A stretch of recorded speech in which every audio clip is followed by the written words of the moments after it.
Gaudy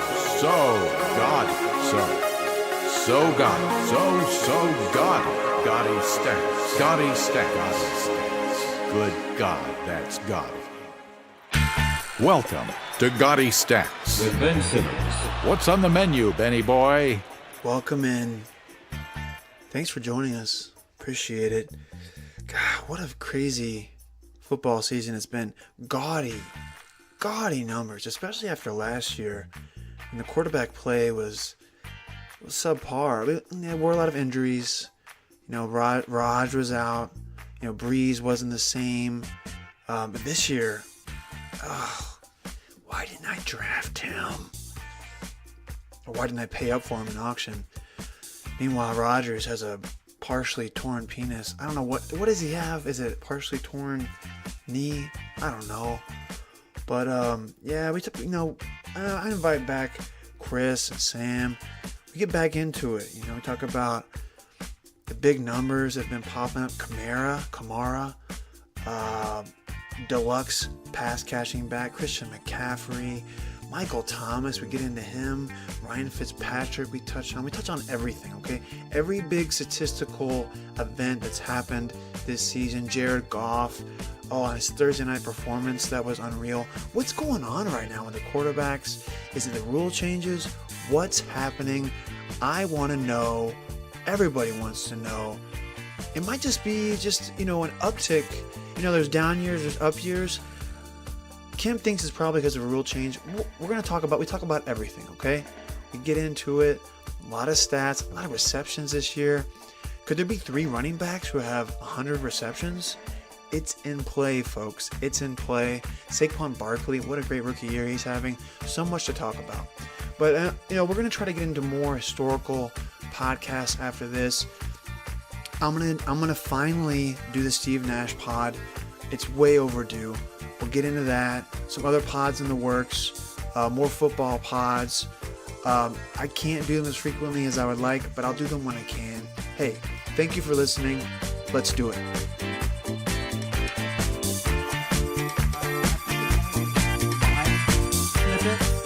And not Sam's. I don't know how to get Sam's on here. So well, I'm recording the whole conference as the host. See, like right now I can stop recording, or I started recording right when I joined. So no, but I think Kemp was trying to separately record our conversation. Yeah, I am separate. For reasons that were unclear. It's just like not the Linda Tripp of the podcast. Yeah. Could you just speak up, Sam? Just right here into this little microphone. Sam, I'm definitely not a DEA agent. Okay, just speak a little louder. I'm not a federal agent. Just speak a little clearer, please. Fortunately for the podcast, it got the important tidbits, which is my part. Sam was trying to compare me to George Wallace, which I took great offense to. But he did apologize. You didn't catch that, but he did say sorry. That's that's weird. I don't recall saying sorry, but okay. Well, not in so many words, but Kemp, I'm curious. Have you been wrong about anything we've talked about this far in this podcast, or by? I admit when I'm wrong, Sam.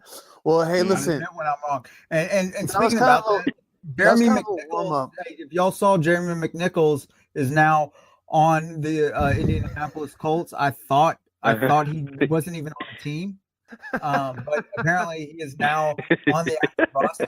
So that's that prediction, which was like a dart throw, but that still has a pulse. So I'm not letting go of that one just yet. You're gonna be talking about McNichols for like 10 years from now, like. Yeah, I know, right? He's working at this car dealership. Like he's turning his life around. He's he's still got a shot though. I think the Jaguars are going to give him a shot. They're going to kick the tires on a 34-year-old Jeremy McNichols. Dude, Player Profiler has his best comparable as Melvin Gordon as Jeremy McNichols. The dude is legit if he ever gets a chance. I'm telling you. The Niners probably should have held on to him, honestly. Especially now, because I don't trust Matt Breida. I don't trust Matt Breida as far as I can throw him. What did he do to betray you? He doesn't catch the ball. He's like He's not like his Jordan fault though. Howard. They just don't throw him the ball. Like, in fact, Jordan But Howard is he's been better. catching the ball lately. I mean, he would have like Sam like 4 receptions. I think so. Yeah. I mean, he looks like Brian Westbrook compared to Alfred Morris. Like Alfred Morris Actually, truly does not catch the ball. I won't argue against that. But like, Breeda's been looking great. I mean, at least the Yeah, highlights I I've like. seen. I The actually quite like 66-yard Breida. touchdown I've run been he impressed had. by him.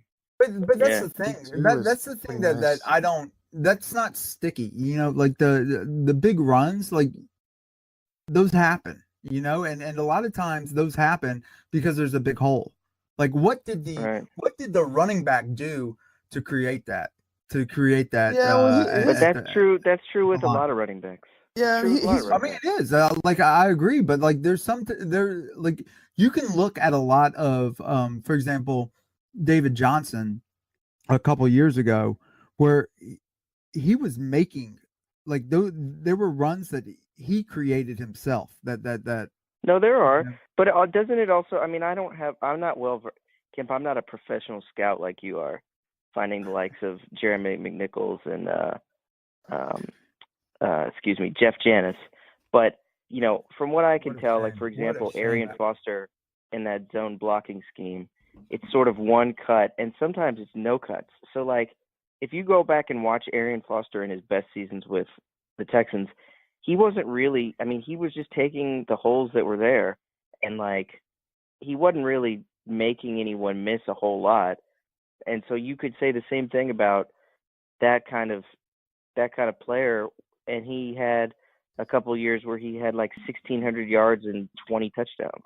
You know, so I don't really know if that's like a knock on Breida. Like who are you talking about? Arian Foster.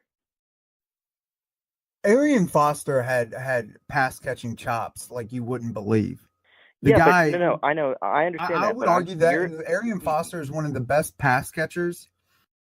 Yes, but in the past 2 years. I'm talking about the point you're saying. Well, there's just a hole there, and he didn't really make that run happen. Like literally, the Texans' whole zone blocking scheme was all about just creating space for their running backs, so they didn't have to like make that play, right? It's like either you'd make no cuts and you find that hole, or you make one cut maybe.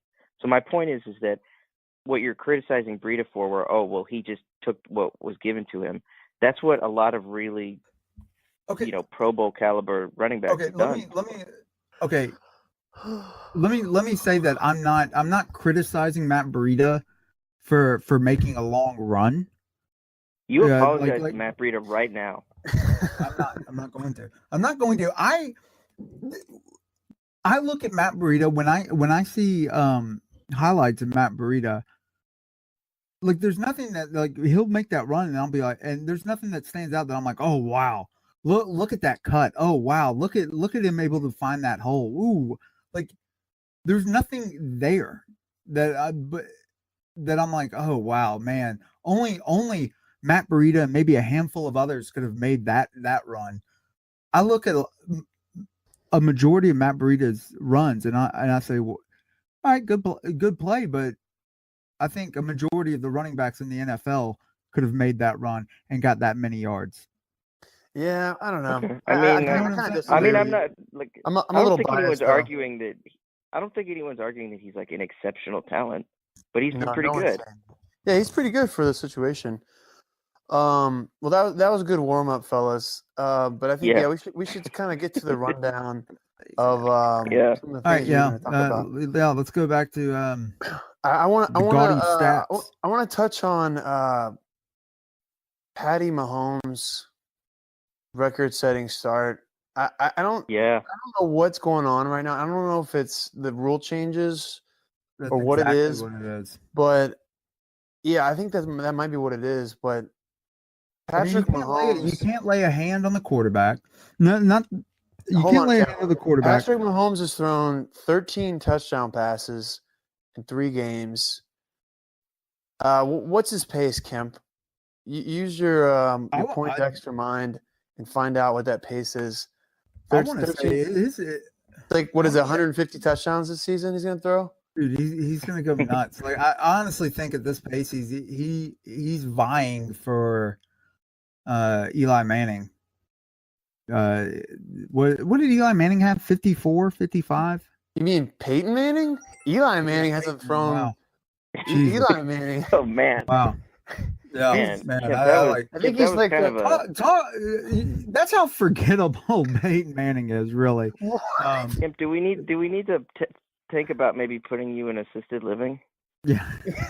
Yeah, I was gonna say. I mean, 13 TDs after you're getting 3 kind of up games. there in years. It might be time. Eli Manning 55.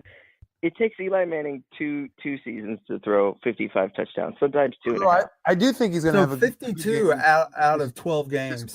Dude, he's going nuts. Yeah, he is. It's unreal. It's so gaudy. But they've totally castrated the defense. Like the defenses can't do anything. And, explain why that is, because I've been reading some articles, but I still don't understand what happened in the offseason to create this advantage for the offense. Well, I think it's been a culmination of a few years. I mean, you're starting to see it progress this way. I think last year was an aberration because so many quarterbacks got hurt. But I think that defenses can't do anything. They can't rough they can't get physical with the receivers. You can't hold on to them. The ticky tack calls are being called all the time. And now on top of that, you've got defensive line rushing, and now they're thinking twice about, okay, can I go in and hit the quarterback go full speed, or am I going to get flagged? I mean, those are two different issues, Kim. No, it's two sides of the same coin, Sam. I don't agree. We've just been seeing them, like even Jared Goff. That's giving because I think if there's one truism in the NFL, it's that if you give any quarterback enough time, they're going to complete a pass. They're going to complete it, and the fact that the defensive line rushing has to kind of in a way not go all out. Yeah. Because they have to be thinking in the back of their mind, I mean, am I going to be hitting this quarterback? I can't hit him too hard, can't hit him too soft, sort of thing. Well, let me just go. I'm going to go through these numbers really fast for you guys. In these first 4 weeks, because we just had a crazy stat line by Jared Goff on Thursday night, but these seem a little abnormal based on last year and even the year before, like the amount of 400-yard passing games we have. So, okay, first week, Drew Brees, 439 passing yards, 3 touchdowns. Phillip Rivers, 424 passing yards, 3 touchdowns. Ryan Fitzpatrick, who we'll get into, 417 yards, 4 touchdowns. Then Roethlisberger, 300. It goes on from there. But that's 3 400-yard passing games in the first week. And then the second week, we got 3 more 400-yard passing games. Ben Roethlisberger, 452. 3 touchdowns. Kirk Cousins, who has 2 400-yard passing games already this year, 425 and 4. Fitzpatrick again, 404. And then week 3, Ryan Fitzpatrick, 411 yards passing, 3 touchdowns. Drew Brees, 396 passing yards, 3. Deshaun Watson, 385 passing yards, 2 touchdowns. Matt Ryan, 374 and 5.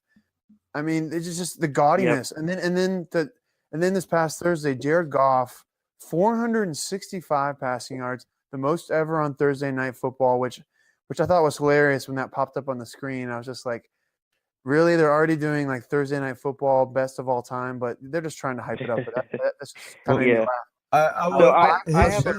His game on Thursday was incredible. It was amazing. I am such a Jared Goff detractor. I had him last year. I thought he was about as plain Jane, just vanilla kind of quarterback as you can get, and he had fairly significant weapons behind him last year. To see him do what these guys are playing great too. Like I know the rules have changed, but I feel like I was going to say I have a couple thoughts on this. So first off, I think the roughing the passer stuff has gotten really tricky, and like we've seen it in recent weeks, and there have been some ridiculous calls. Yeah. I think a lot of this is not related that Michael to that. Kendricks It's much, hit well, was I think it's BS. much more related to what happens in the secondary, and I think that stems from players just that mid 2000s issue with guys like, I mean, it goes all the way back to like Steve Atwater and then into Rodney Harrison and John Lynch, where you could just knock the shit out of guys helmet to helmet or whatever before the ball even got there, and there used to not be an issue. So those rule changes have helped, certainly. I mean, it's hard to argue otherwise. I think it's a combination of things, though, guys. I think rule changes have helped the offense, but I think what you're seeing, and Thursday night was a really good example of it, is more teams are using college-style offenses and college football-type ideas in the NFL, and they're using it. They're using them successfully. Sean McVay and Andy Reid look at college tape, and I think that, I mean, as probably the only one of us who watches college football regularly, I feel like in the last couple years, I notice a huge difference, and I watch, for example, the Chiefs or the Rams, or even sometimes like some stuff that the Steelers will run, and I'm like, oh, that looks like it could be in the Big 12 or the Pac-12, and so I think it's this combination. But I think this is the direction the NFL is going. I think we really, I mean, I don't want to speak for you, Kim, but I know Simmons will probably embrace this because it's going to mean gaudier. It's going to mean gaudier stat lines, right? I mean, you're going to get more, I think, 45 to 42 games going forward, because you watch the way, if you have the right personnel, you watch the way that some of these plays develop, and it's just like they're not that old school West Coast style offense. Like, you got guys running in all directions. You have hold on a second. lot of priests. Yeah. Old school West Coast style was the most innovative offensive style. I mean, there was a lot of big numbers put up then. I mean, your point is well taken, though. I mean, it is completely but like everybody innovative. did that at some point, and play action and all that. There's a lot of copycat. Like the West Coast stuff. When Bill Walsh did it to like perfection in the 80s, it was extremely innovative. But by like the mid or late 2000s or even the late 90s, you had all these really diluted, really terrible versions of it. And by the way, there are going to be terrible versions. This will be actually entertaining. Another good benefit of this trend toward college-style offense is that there are going to be teams who try to do it, and they do it really, really poorly. It's going to be like a very shitty version of the Chiefs or the Rams. It's like an NBA when they try to do 7 seconds or less. When they try to exactly. shoot threes with really bad 3-point shooters and stuff. Yeah, like the Nets trying to be the Suns. Yeah, I think to hop on to your point there, is that, I mean, yes, you are seeing this kind of renaissance in how offenses are being run, and veering more towards the pass rather than the running back. You're doing the running back. You're implementing the running back in different ways. Pass catching running backs are having a new impetus in the offense. Yeah, we're going to talk about that. But I also think that sounds like a segue. Well, but I also think, no, it's another point. You're also seeing a new renaissance in quarterbacks in general. If you look at the landscape, how many teams right now aren't set at quarterback, at least for the next, let's say, 3 years? I can think of Denver, maybe, Jacksonville, perhaps, maybe Miami. Can't really think of any others. I mean, Tannehill has looked good though, man. I know, and Bortles flashes. For whatever they look great. He had like 374 for whatever reason they still can't quit Blake Bortles. He's been great this year. Are you ready to apologize to Kenny Stills? I've still got to I'm holding out judgment on Kenny Stills. All right, and it's not like he said, well, hold on. Actually, you know what? Kenny Stills had what I said he would have, which I think the other day he had a 30-yard game. You know, like a like 5 for 30 yards. He had one game, so that he had one. But there's only been 3 games. You know, like so. That's true. I'm not a huge Stills fan. I'm just saying he's been pretty good this year. I mean, he's been a little bit more consistent this year. All right. Yeah. Okay. So versus New York, he had 2 for 17 yards. You know, like I would say the Redskins aren't set at quarterback as much either. Okay, that's another one. But so 4 teams. So you're seeing.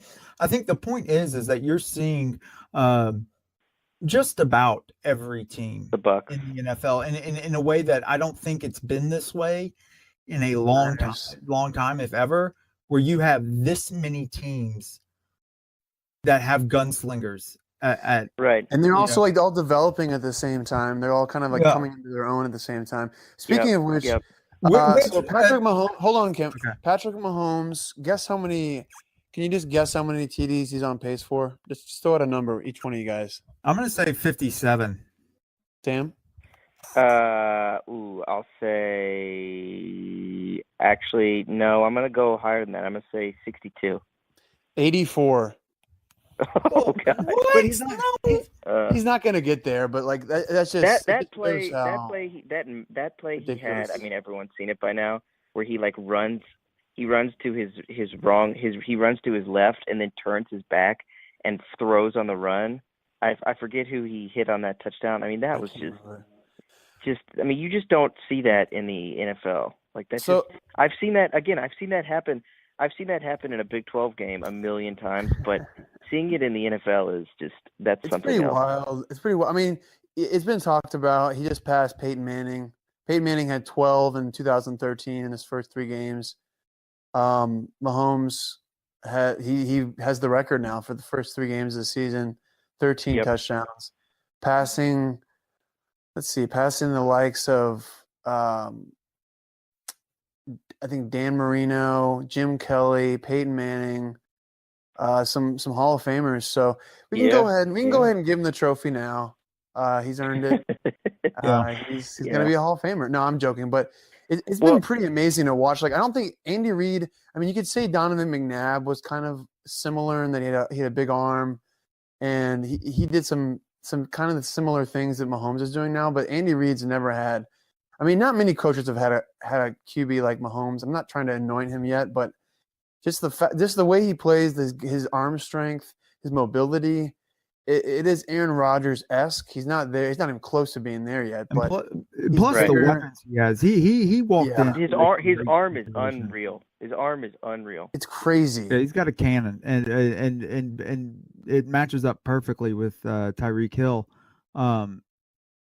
I think those two pair together like perfect. Those skills align like a jigsaw puzzle, just clicking together, just clicking like a hot dog through a donut. It's what that is. And then you got Travis Kelce and Kareem Hunt. You got Spencer Ware as a reserve, who is also really good.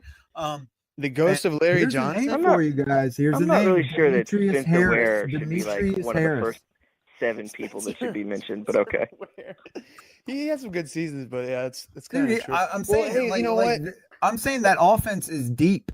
Like if Kareem Hunt goes down, Spencer Ware steps up. Kareem Hunt, talk about a fantasy disappointment. That man, I don't know what's going on. He's got a couple short touchdowns though, hadn't he? He has, but I feel like it's a little bit fool's gold. I mean, he just hasn't been as involved as he was last year. That's actually, I think that's a good way to pivot though, Simmons, because one thing I've noticed, and I think that this year more than any year to start that I can remember, there's really something to be said for. You look at about 7 or 8 teams that have these kind of high-powered offenses, and really, when you're looking at fantasy football and who can produce these good gaudy stat lines that are kind of the origin of this podcast, you just want a piece of a lot of these teams. You want a piece of 7 or 8 teams, and you just know, okay, I'm gonna get, like, if I have a piece of the Chiefs, a piece of the Rams, a piece of the Saints, a piece of the Chargers, Steelers, I could get good lines. I mean, we have someone in our league who has both David Johnson and Ezekiel Elliott, and that is sort of the opposite end of the spectrum, where you have 2 really talented players, but the offenses are a disaster. And I think when we're thinking about receivers, it's gotten to the point now where like someone like Robert Woods, I think I was making this point to Mike, or maybe I was making, who was I talking about this with? It's probably Osborne. Somebody. No. Osborne's been lamenting about Robert Woods. No. This was with someone else. This was with another friend of mine, not from our high school circle. I was saying it's to the point now where like Robert Woods or Cooper Kupp have more value than like Larry Fitzgerald or Amari Cooper potentially, but they're not. Neither of those guys are better receivers than Larry Fitzgerald or Amari Cooper, but it's totally situationally driven. Calm down. I don't know about Amari Cooper though. Amari Cooper is like he's lost in the wilderness. I don't know what's going on with him. I think it's like a mental. He kind of is, but don't you think on the Rams or the Chiefs he'd be like a top 12 or 15 receiver? Yeah, I think if he was like, I think you're right. I think if he was like the third option, he would. There's a lot of pressure to be taken off him, so I do think it's kind of a mental thing with him. But Amari Cooper also, like his hands are. Like, have you seen how many balls he has dropped? Are they tiny hands? How big are his hands? What's his circumference? Like, he dropped a lot of balls this year and last year. And but I just you can't, Mr. Physical Talent Tools guy. Like, I'm not. Amari Cooper's like 24 years old. I'm not ready to just like totally give up on him, given some of the stuff he's done. He's going to go to the Patriots. He's going to go to the Patriots. I'm not going to discount his ability to be a really good receiver. I think he does have that in him as part of his range of outcomes. But like, man, I'm not seeing it. I'm not seeing it this year. I'm not seeing it last year at all. Right. Well, if you want to talk about good receivers, I think we have to talk about some of these pass catching backs because, as you know, I have an affinity for them. So I want to immediately go to the deluxe premier. I don't know, the 1A version of a water bug. Not even a water bug now. He's in another sphere. He's in another stratosphere. He's on pace for I don't know, 160 receptions. Alvin Kamara, who is just coming off a 20-target, 15-reception game as a running back. Just think about that for a second. 20 targets as a running back in one game. He's got 38 on the year. He's got 30 catches for 289 yards and a touchdown. Oh God! And he's not the only one. Saquon Barkley, 21 catches. Christian McCaffrey, 22 catches. Chris Thompson, who didn't have any catches really. He had no catches last week. Still has 20 catches through 3 games. I mean, we might see multiple running backs with 100 receptions this year, which has never happened. It's a very rare thing for a running back to even get 100 receptions. We could see like 3 or 4 get 100 receptions this year. Yep. It's the same. Yeah, you're seeing it all the time, all across the league. And I'm going to say this, like, I know they value highly in fantasy football catches and pass catchers. Pass catching running backs are almost overvalued in fantasy football. I think that stat though is I don't know, like as far as being a stat, like it's not like, oh wow, I cannot believe he's caught all these balls. Yes, it is like that. Actually, no, I'm joking. I know you're saying. It's just about the opportunity. It's the function of how the offense works now. Well, I know, I understand that, but Simmons, can I connect this back to Kareem Hunt for a second? Go ahead. I think this is this is kind of the other side of the coin with some of these high octane offenses. Is that, I mean, I don't have the numbers in front of me to prove this, but I think you guys would agree. It seems like with these really top of the line running backs this year, more than ever, they are getting fewer and fewer carries. And I think the flip side of that is you're getting more receptions. I just don't feel like it's like they've stopped. A lot of these offenses have decided we really don't need to hand the ball off to this guy to run into the line 18 or 20 times. What we can do is we can give it to him 10 or 12 times, and those other 5 or 6 or 7 carries that we would be giving him can become targets. And so to me, it seems like more than ever, you're getting a lower number of carries, and that's translating into maybe not targets for that specific running back, although in some cases it is, but targets for more players. And that again gets back to this idea that I think is getting more and more prevalent in the NFL, where it's like you just see tons and tons compared to even like 5 or 6 years ago. There are so many wide receiver screens now, and it just seems obvious because it's like, well, we're just not going to have this running back run into a pile of bodies. We're going to make this guy on the outside a runner, and all of a sudden you get another receiver blocking for him. You know, get him in to space. Use our phrase, Simmons, you get him in space.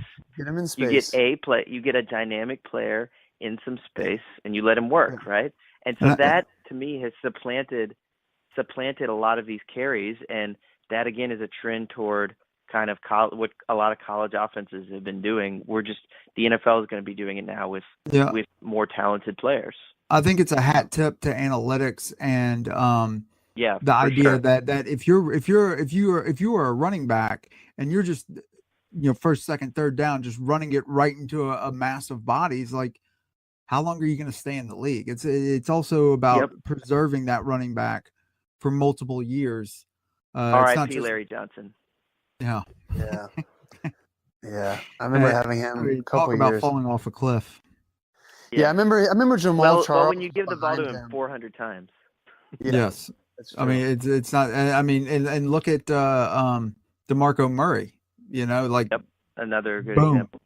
Like these guys don't last long. He could have kept playing though. I think he kind of he retired a little early. But your point is well taken though. He wasn't getting any calls. He retired out of necessity. He retired. There was no phone was ringing for him this offseason. I thought he could have come back to Tennessee. Maybe you're right. Do you guys think that the Rams? Do you think the Rams are going to do this with Gurley more and more? Like they're going to just preserve him and not give him 23 carries? So he's leading the league right now in rushing attempts by 18 rushes. So that's quite a bit. I mean, so then maybe not. He's played one more game. He has an extra game. That's true. Oh my God, you're right. That's a faux pas by me. But yeah, so he's like.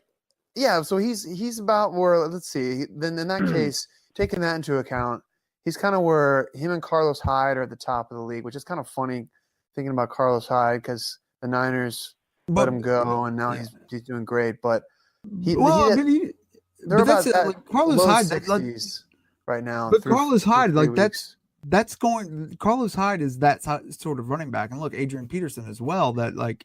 He's a decent reception. He's good. Carlos Hyde can receive the ball though. He's not a bad receiver. Who? Carlos? Carlos. Yeah, he's not. He was a pretty decent. Receiver last year. Yeah, I think he's not bad. I think he's underrated. And AP. We don't typically do first name only on this podcast, but I like it. Carlos, man. Yeah, I know. I'll tell you with Alvin.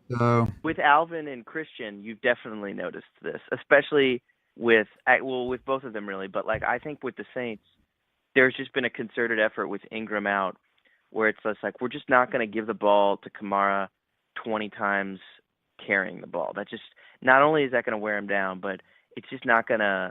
Or 23 carries. It's just not his game. And McCaffrey, it's obviously not. And Ben, you and I talked about on one of our podcasts back in the summer or in August, whenever, how the Panthers last year maybe weren't using McCaffrey correctly, and you I think made the very solid point that he just wasn't a very good fit with Cam. And I still don't think, compared to what he could be, what he could be in the league, I still don't think Cam is the perfect fit, but it definitely seems like after 3 games, they have a better idea of how McCaffrey, should be integrated into that offense and how he should be used. Yeah, I'm going to walk back what I said because I feel I think what you said was right. No, I think just apologize. I think I'm gonna acknowledge what I said. I think there's still some truth to it, but I think they are finding ways to. And Cam is just. He is like I think McCaffrey might be his first read, when he's dropping back a lot of the time because. He's racking up the receptions. And he even had a 180-yard rushing day. last week. Versus Cincinnati's line, D line with Geno Atkins and Carlos Dunlap and Glasgow, Chris Glasgow, maybe. I watched those highlights of him running with a magnifying glass. I watched him over and over again. I watched him in slow motion. I watched him in fast motion. I watched him sped up and time lapse. I analyzed those highlights, and to say I was excited is an understatement. I feel like he reminds me a little bit actually of Arian Foster, who Kent brought up. He makes like one or two cuts, and he just goes forward and kind of like in the same style as Latavius Murray, kind of falls forward for like the extra yard. I mean, he's kind of I confess I've been to his Twitter. I've seen he's a big Bruce Lee fan. So I feel like maybe he's channeling some martial arts. Yeah. He's I don't know. But his cuts are pretty decisive. They're more decisive this year. I feel like he's got more confidence. And there was one play. I was going to say there's a misnomer on Christian McCaffrey as being like a scat back, water bug, whatever. Like he was a bell cow at Stanford. Like this guy knows how to run in between the tackles. I hope he knows how to run. I hope he can. I mean, he added. I think he said he added 5 or 6 pounds this year to his frame. Which but it all went to his dick. Yeah. I'm not really sure I'd call him a bell cow, and bell he's not. I don't think he is. Bell either, cows in the Pac-12 are not really the same. At Stanford, he absolutely was. There was. Yeah, I know, but he's not running against great. The Pac-12 defenses, other than Stanford's and maybe one other, usually are pretty bad. But I think that like there's one play against the Bengals where, because he's still kind of small, but for whatever reason, and I don't know if it's because he's small or because he's white, he's comparable to Alvin Kamara.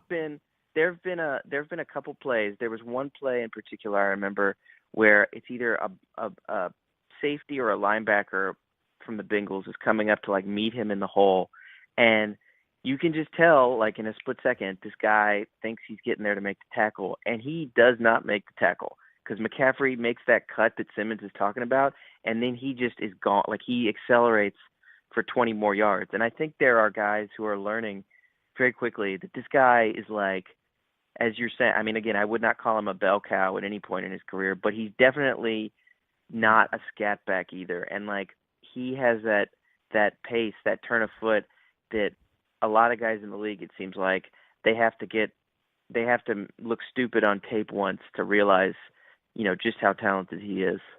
Yeah, I'm becoming a believer a little bit, but gentlemen, this is there's a very real possibility if his numbers continue on this track, and the receptions and the receiving yards might be hard to get to, but he's got a chance to put up 1,000 this year. He's got a better chance to put up 100 receptions and 1,000 rushing yards, but there's a chance he could do 1,000 rushing, 1,000 receiving, and 100 receptions, which would put him in very rarefied air. It probably won't happen, but it's a possibility. And Kamara, I would say the same thing for him, but he's going to definitely have. I think McCaffrey's got a better chance than Kamara does, just because with Ingram coming back. I just don't think. I don't think Kamara can get to. I was gonna say I don't think he can get to 1,000 rushing. Yeah, that's the only problem. But Saquon Barkley, I got to acknowledge him. I mean, he could do that as well. He's got one less reception than McCaffrey, 20 less receiving yards right now, but he's got 216 rushing yards, 2 touchdowns. He's got a chance to put up that. I mean, he's got a chance to do 1,000 receptions from the running back position, and 1,000.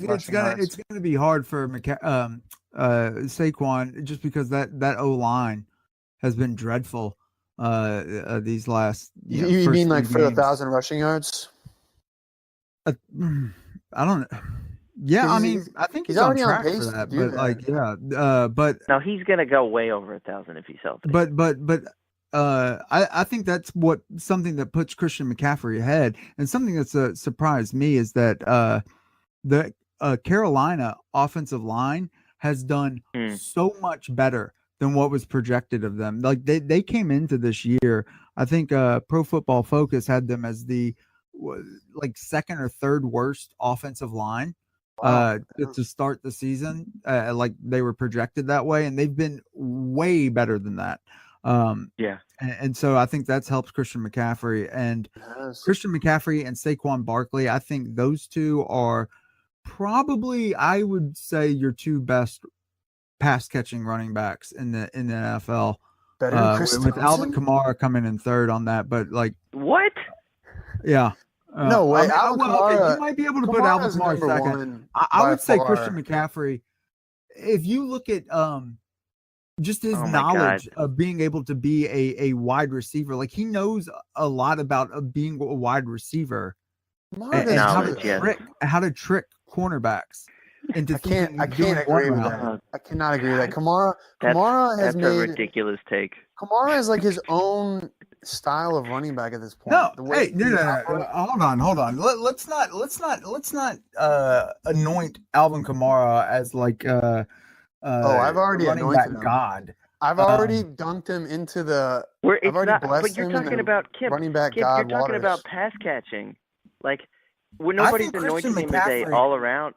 I think Christian McCaffrey is a better pass catcher than Alvin Kamara. Wow. I think he is a better They're pass both catcher. really good. They're both really good. They are both how really you good. could possibly think that. But Bart, I think you just are kind of a little irritated that you've been kind of wrong on Kamara, which is fine. That's okay. I get it. I've never been wrong on Alvin Kamara. About Saquon Barkley, that Cowboys game where he had 14 for 80, it was a classic example. 14 catches for 80 yards or whatever it was. That was a classic example of, you look at that box score and you're oh, good job, Saquon, right? 14 and just getting immediately tackled.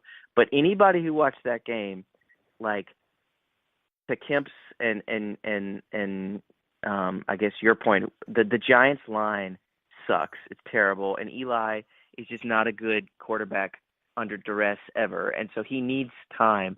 And what he was doing in that game, essentially, when his offensive line was getting, blitzed, was he was just dumping it off to Saquon in the flat. And usually he would just like dump it off to him and he'd be like, okay, go, figure it out. And usually it would be Saquon had no blockers in front of him. And it was like 4 Cowboys defenders.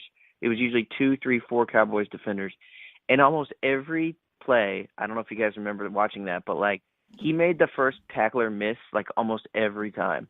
And to me, that's like his second professional game. And even though it was only a, yardage wise, it wasn't maybe that impressive. The fact that he was like consistently expected to take on 3 guys and usually got past the first guy, I thought was just, I think it bodes really well for his career and especially his career as a pass catcher in the league. I agree with that. I mean, I think a lot, especially if you look at Saquon Barkley's highlights from college, that a lot of the highlights aren't him running for 60 yards or running or catching a pass and taking it to the house. It's a lot of, okay, your normal running back would have lost 3 yards here, and Saquon Barkley made it a 3-yard gain because of just how talented he is. Like he is. I love Saquon Barkley. I think he's great, and if he had an adequate line to work with, which now that Eric Flowers is out at offensive tackle, let's hope it stays that way. It might be a little bit better, but if he gets an adequate offensive line, man, the sky's the limit for him. Watch out. Yeah, he's got a bright future. It's a lot of fun to watch, and there have been a lot of check down Charlie moments with Eli and him. The dumping it off, but that's part of the game, and like not every running back can be that kind of running back who catches a lot of balls. And I mean, we all saw Brandon Jacobs that fateful Monday night many years ago. Rudy Johnson. Eli Manning kept throwing him the ball, and it was as if he had no opposable thumbs or like fingers.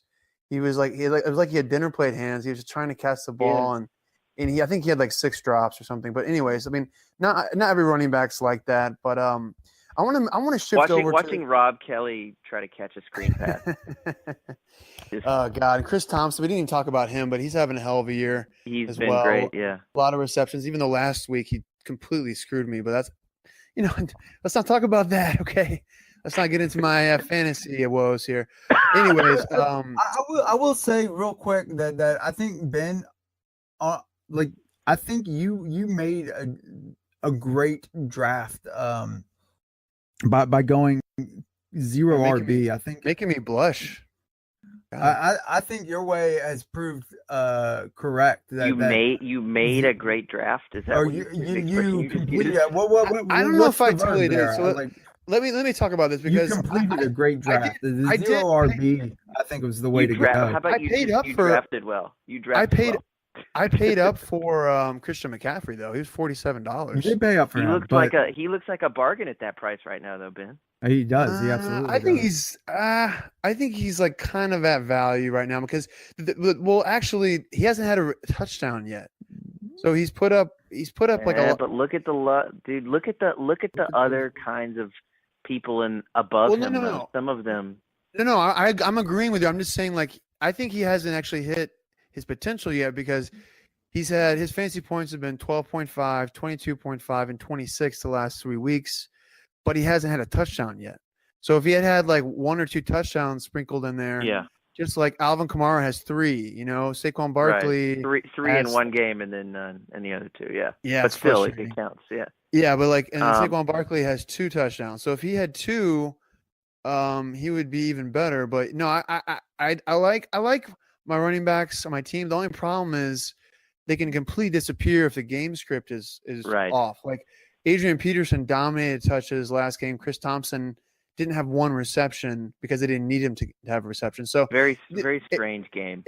It's a strange game. It's a double-edged sword, but no, I do appreciate that, Kemp. But I don't know. I think my team is kind of in flux. Let me ask you guys real quick. I think on to piggyback off that, 2-word answers for each of these questions. Kemp, 2 words means 2 words.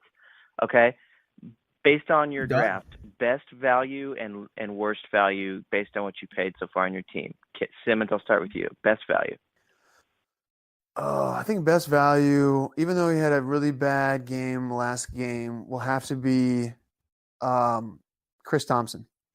And what do you think is worst value? And this is going to hurt Kemp as well, but I think it might have been Deion Lewis. I hate to say it. I mean, either Deion Lewis or Aaron Rodgers. Aaron Rodgers obviously had the injury, but like the way the other quarterbacks are playing, I paid $30 for Aaron Rodgers, which is looking like way too much now because especially if he's on one leg. Yeah. Yeah, we've been going through the other quarterbacks and the kinds of numbers they're putting up, the kind of points they've been putting up. I mean, Mahomes has been over 30 points every game. Rodgers only has 1 30-point game. He's been kind of like a little above average or average in the other games. But Deion Lewis, I don't think it's his fault. I think they just haven't been featuring him as much as they should. I think Mariota coming back will help that. But you gotta feed this man the ball through the air. Like what does he have? I'm not sure how many receptions he has at the top of my head, but like and I know I'm going on and on about this. I should probably just concede to Kemp. Like we can transfer over to Kemp, but 2 words. No one ever has to concede to anything to Kemp. 2 words. He has 9 receptions for 50 yards through the whole year. Yeah, that's unacceptable. What are you doing? It's Deion Lewis. That's ridiculous. Why sign him if you're going to only give him the ball that much? I mean, him and Kamara arguably are like the top water bugs we have. I guess Kamara's not really a water bug, but like you got to give this man at least 5 or Deion definitely is. Give Deion 7 targets a game, minimum. I agree. Yep, okay, I agree. That's all I got to say. Go ahead. Okay, Kemp, best value. Best value? Man, a tie between Kenny Galladay and Quincy Enunwa. Great value for Quincy Enunwa at $1. I mean, what a stud that guy is. I don't have him on my team right now. Kenny Galladay has I have Quincy Enunwa. Okay. But I drafted him. You cannot. I drafted him. Why did you drop him? I'm not mention someone who's not on your team. But I drafted him. Did you just credit yourself with a player that's not on your team? But I drafted him. Yes. By the way, Kenny Galladay has looked really good. He has. Yeah, I think have Stafford and Galladay looks like a monster. So I think that's a no-brainer. And no, Quincy Enunwa does not count if he's literally on another person on this podcast team right now. Kemp, who would you take for Quincy Enunwa? I'll give you Gronkowski? Jordan Gronk? Wilson. Can I have Gronk? I'll give you Taywan Taylor. I'll pass. Watch out, man. Now that Rashawn Matthews is gone, No, I think he's going to be good. Up for Taywan.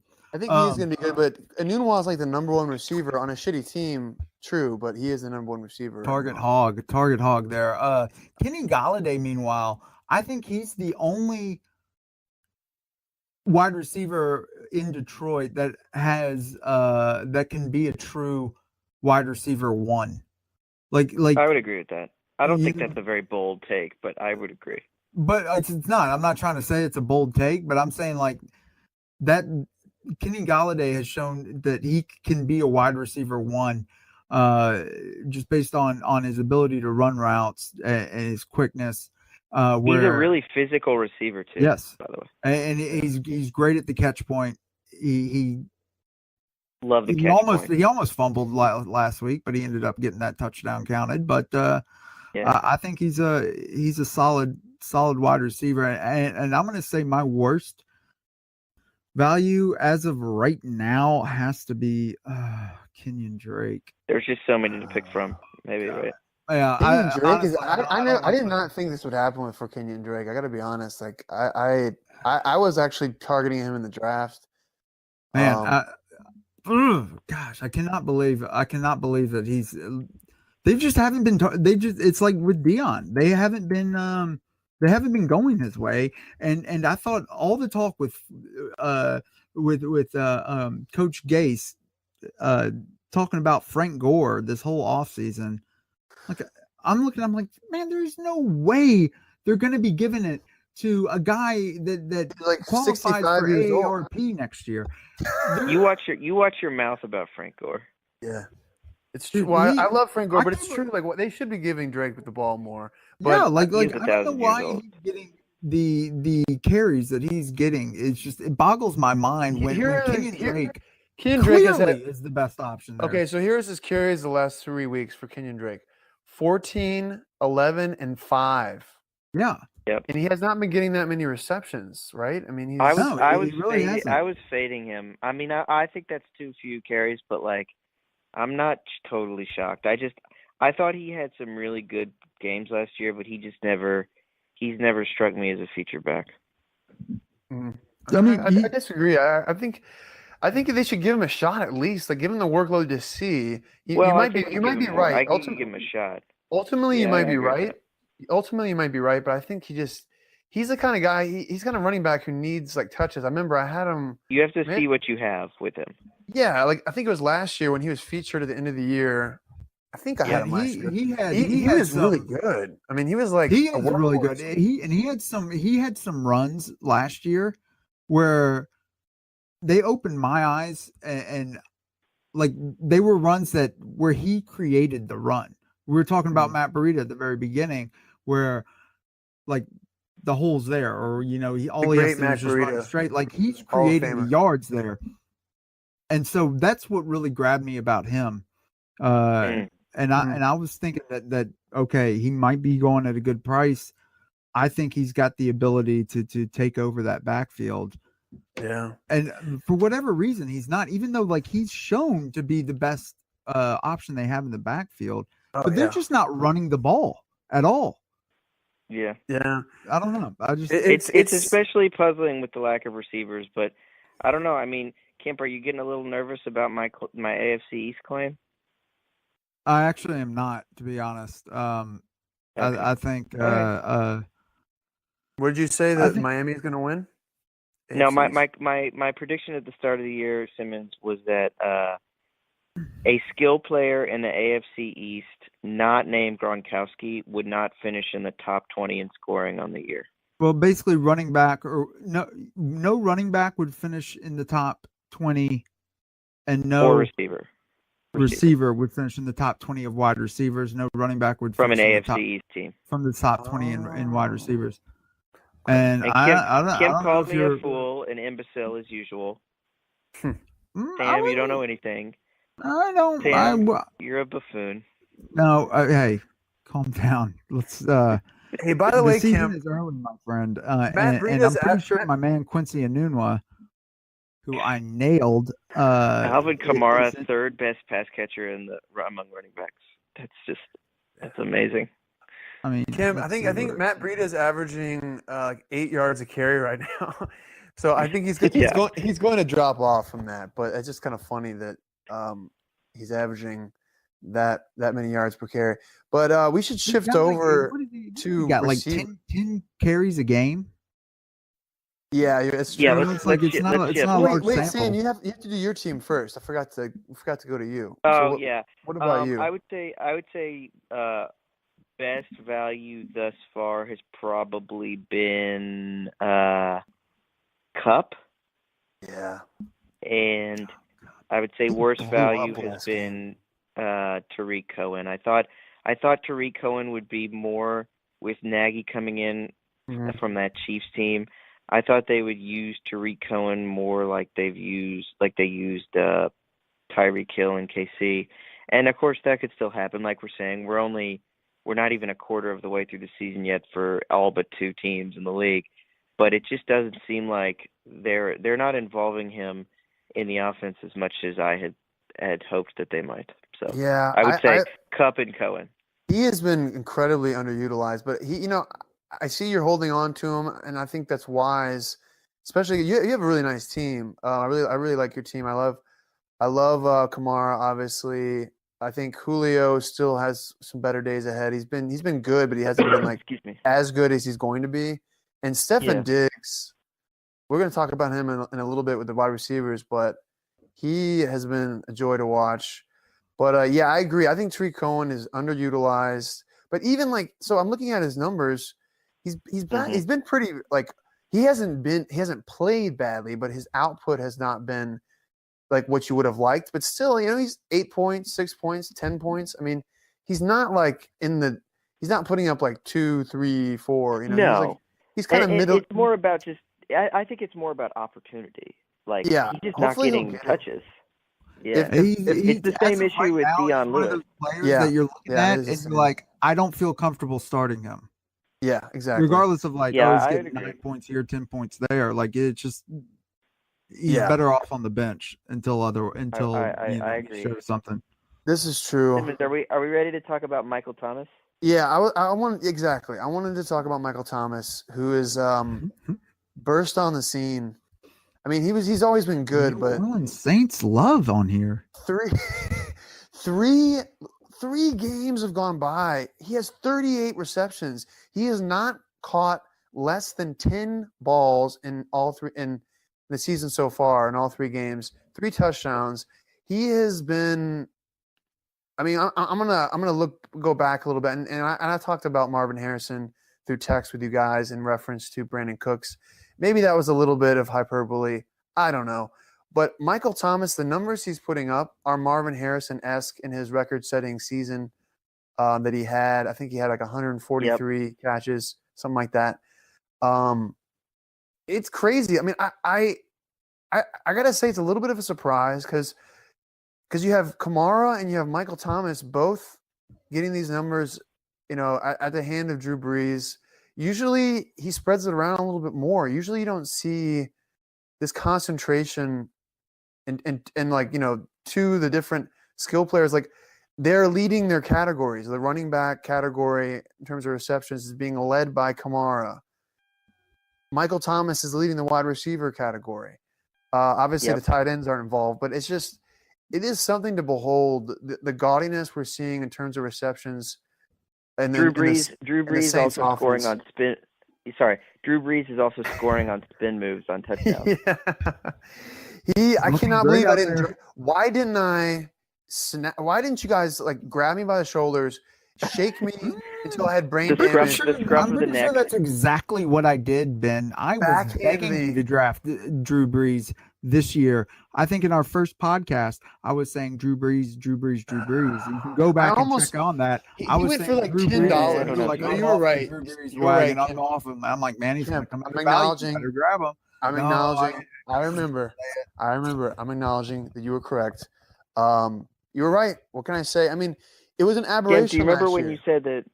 Remember when you said that Carson Wentz and Nick Foles were the same as equally as good. I don't remember saying that actually. What is their offense going to look like when Mark Ingram comes back? It's not. I mean, will Brees still be slinging it like he is? I mean, I think he will, and I think it'll look a lot like it did last year. I will say too, to the Michael Thomas thing.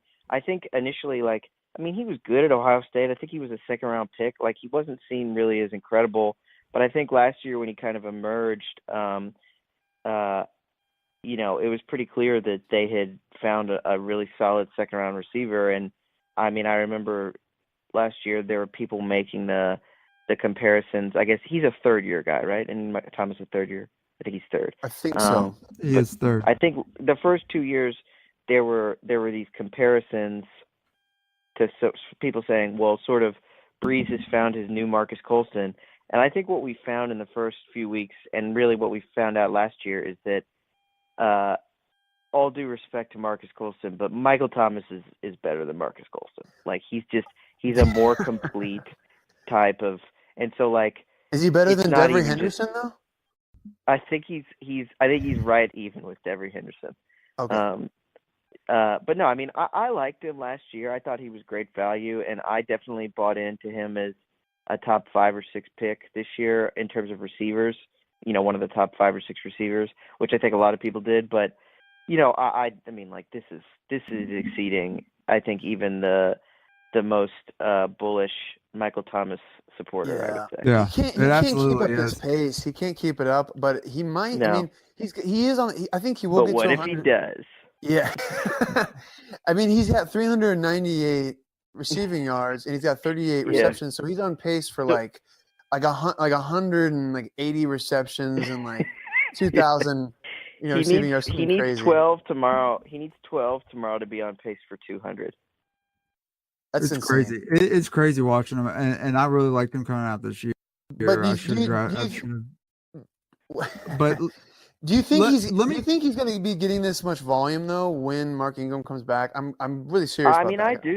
I do because I just don't think that. I think the people that Ingram is going to cut into are Kamara. Although I don't think I think they're just going to use Kamara. Kamara's getting his, as long as he's healthy, he's getting his 22 touches in total. But I think Ingram takes away from, Ben Watson and maybe the sort of shorter passing game. I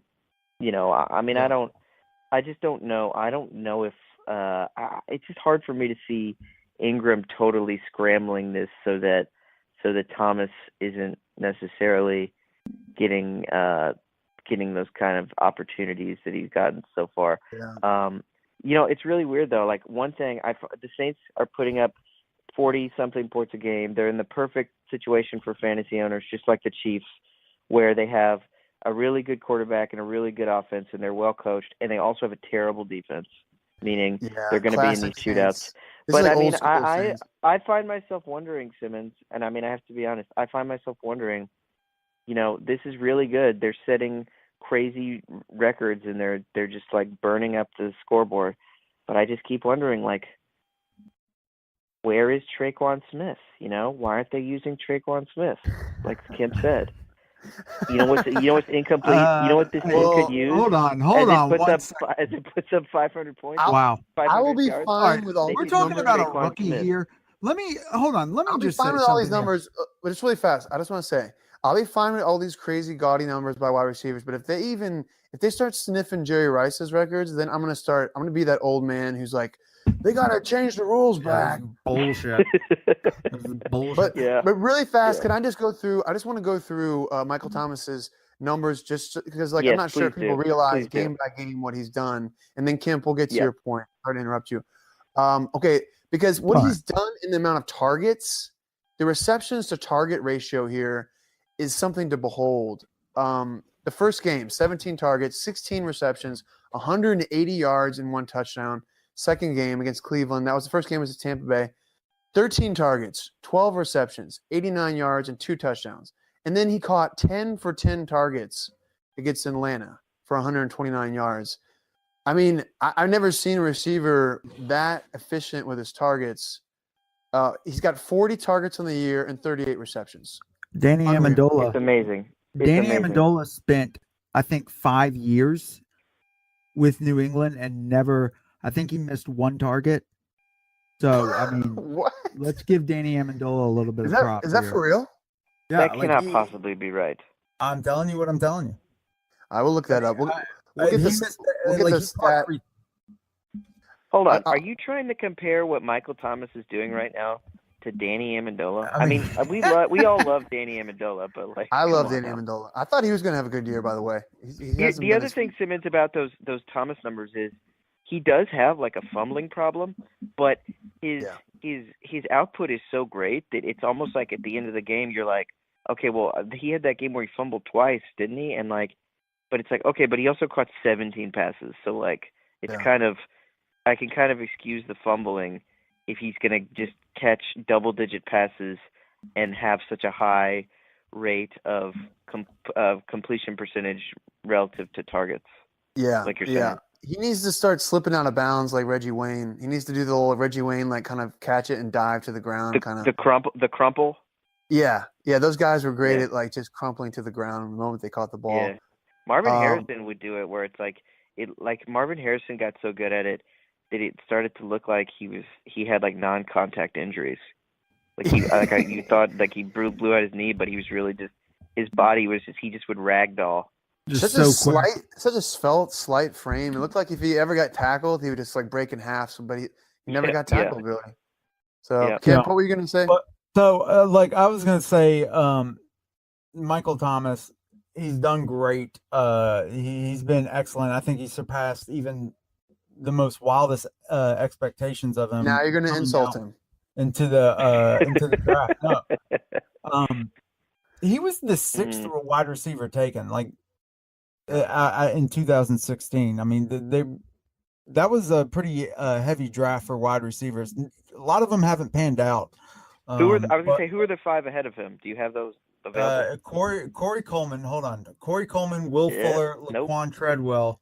I know those for a fact. Hold on. Josh Doxson was in there. Man.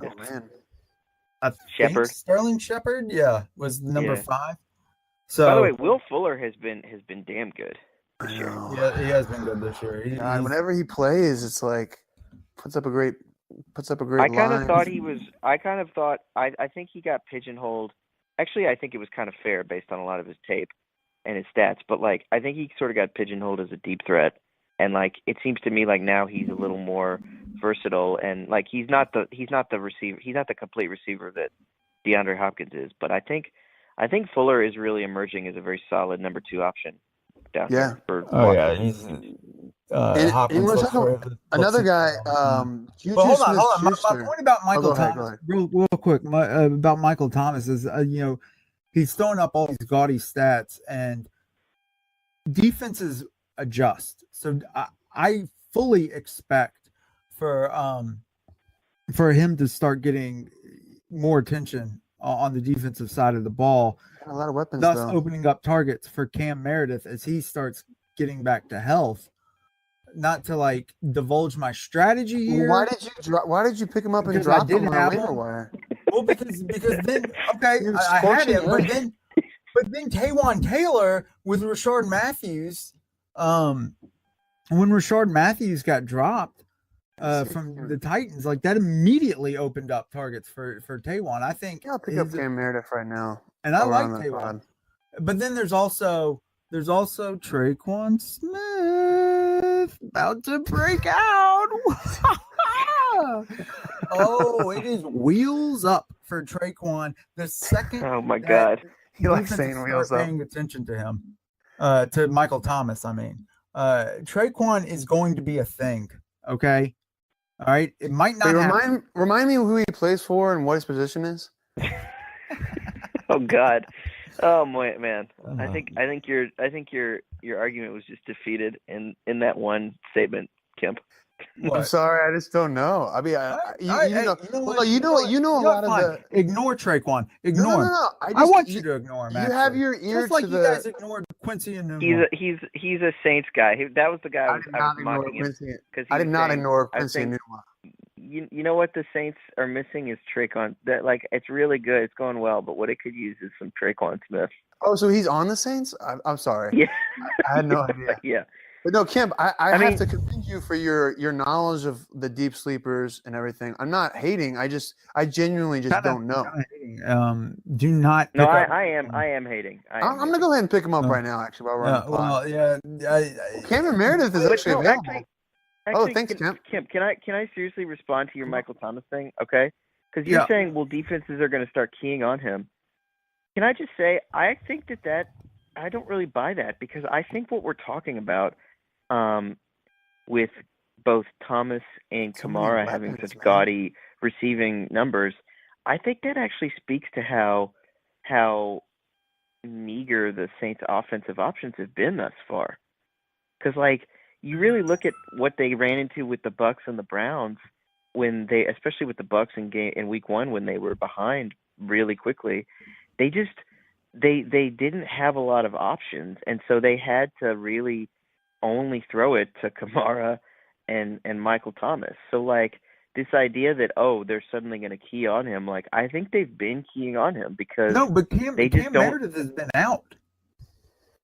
Like, Cam Meredith hasn't been playing. Like, they've got Austin Carr, who actually I kind of still like, but has not produced. He's not been involved. Yeah, really, you think Cameron Meredith is going to change the? You think Cameron Meredith's going to change the entire way that defenses play? Don't sleep on Cameron Meredith, man. I'm not I'm picking him up right now on the pod as we're talking. I'm going to pick him up. I'm trying to decide who to drop. You dropped him, Kemp. You didn't want him, so I'm going to pick him up. Thank you so much. Drop Quincy Enunwa. I think I don't want to be biased here, but just I'm going to keep him. I'm going to go ahead and pick up Cameron Meredith, and you dropped him. You didn't want him. No, he was hold on. Trash. Don't not pick. He's available. He's in free agency right now. He's available, but that doesn't mean you go pick him up right now. But all right, I don't have to even wait. Kemp, I think you should pick waivers. Kemp, I think you should pick up Jeff Janis right now. Jeff Janis deserves to play. Just because I throw out. Why didn't the Patriots pick up Jeff Janis? Why didn't the Patriots pick him up? Give me 1 minute on why. Give me 1 minute. Just 1 minute on why. Boggles my mind because if there's anything that the Patriots need, it is wide receivers, and Jeff Janis is available. He's waiting for a phone call.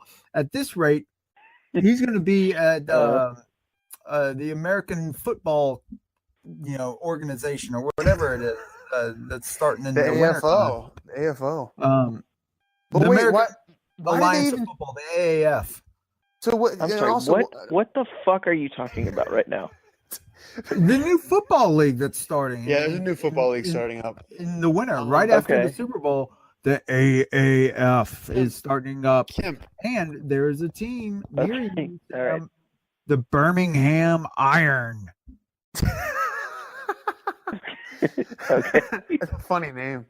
Wait. Also, in terms of Brandon Cooks, so Brandon Cooks is also atop the leaderboard. I know he just played, but he's atop of the leaderboard in receiving yards. He's been putting up a lot of receiving yards.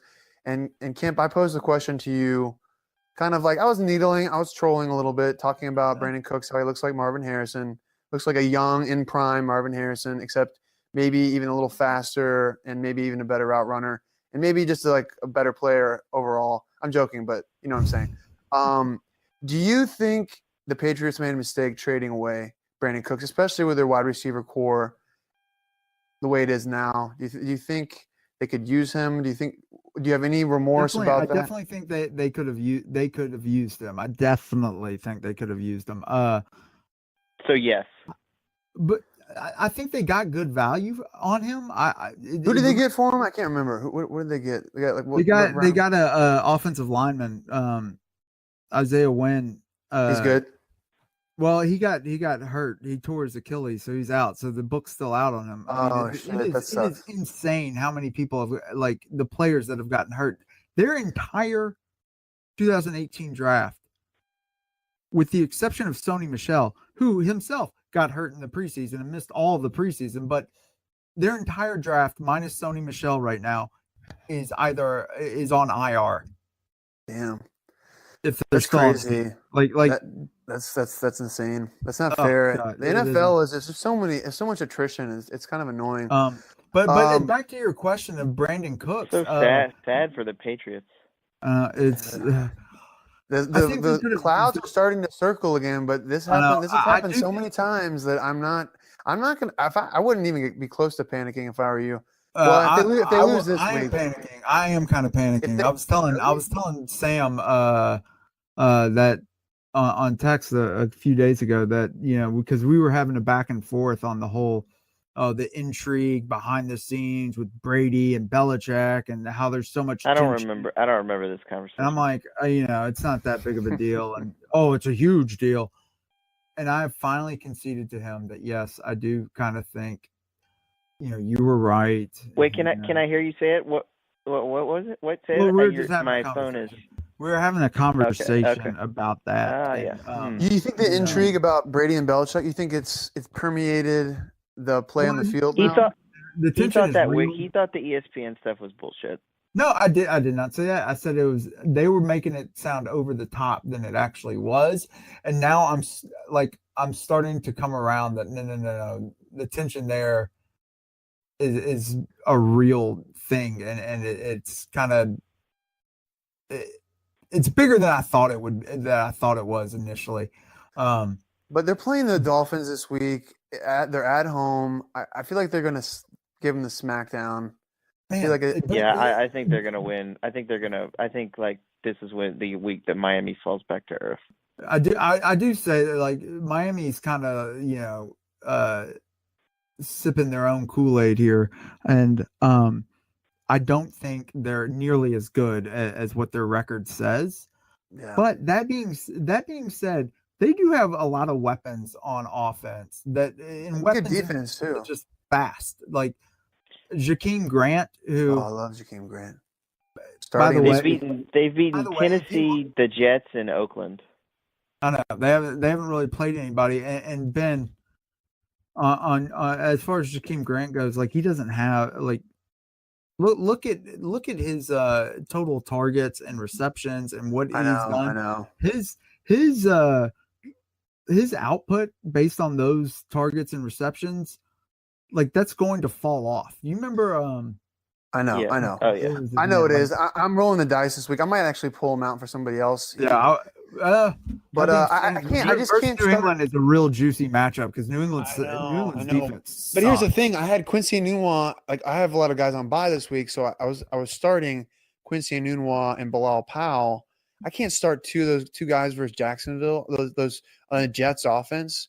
So I had to like at Jacksonville. No, I wouldn't do that. I kind of had to pick one of them, and then I'm just the wide receiver. Tight end flex is kind of my wild card, and I'm going with Grant right now, but I probably will end up going with somebody else because, he's what he's doing and with those few touches is not sustainable. But the thing is, he does receive punts, return punts, and return kickoffs, and he runs the ball sometimes as well. So, yes. Can I ask a question about Quincy Enunwa? This is to both of you. So, and Robbie Anderson, who I think is actually available right now in our league. Yes. When you think of the value of Quincy Enunwa and like his ability to get open and the entire Jets offense, how much do you factor in the size of Sam Darnold's head in terms of his ability to see the field? Because it seems to me like with his head, as big as his head is, he's actually closer. How do you see that? How do you see a huge head on him? How is that something? Have you looked at Sam Darnold? Does he get in the way when he's cocking back? If one of you is in front of a computer right now, Google a picture of Sam Darnold. Just look.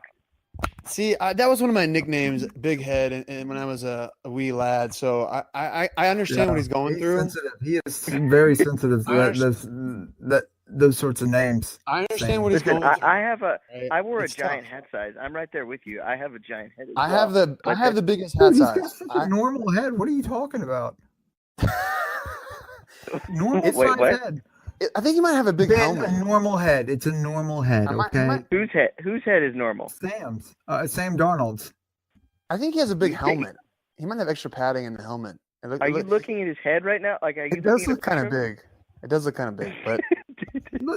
Look at this. You Google images. I'm like, I don't see a big head.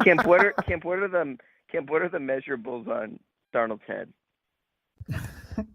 Surprised you don't know that. I think that's part of the hair that's coming out there, and I'm not a phrenologist. I'm not going to start measuring head size. Wow. Please no. That's hilarious. A darkly hilarious joke. Anyways, so also these other, I want to touch on just a couple other guys really fast, and then we can close it out. But Juju Smith-Schuster.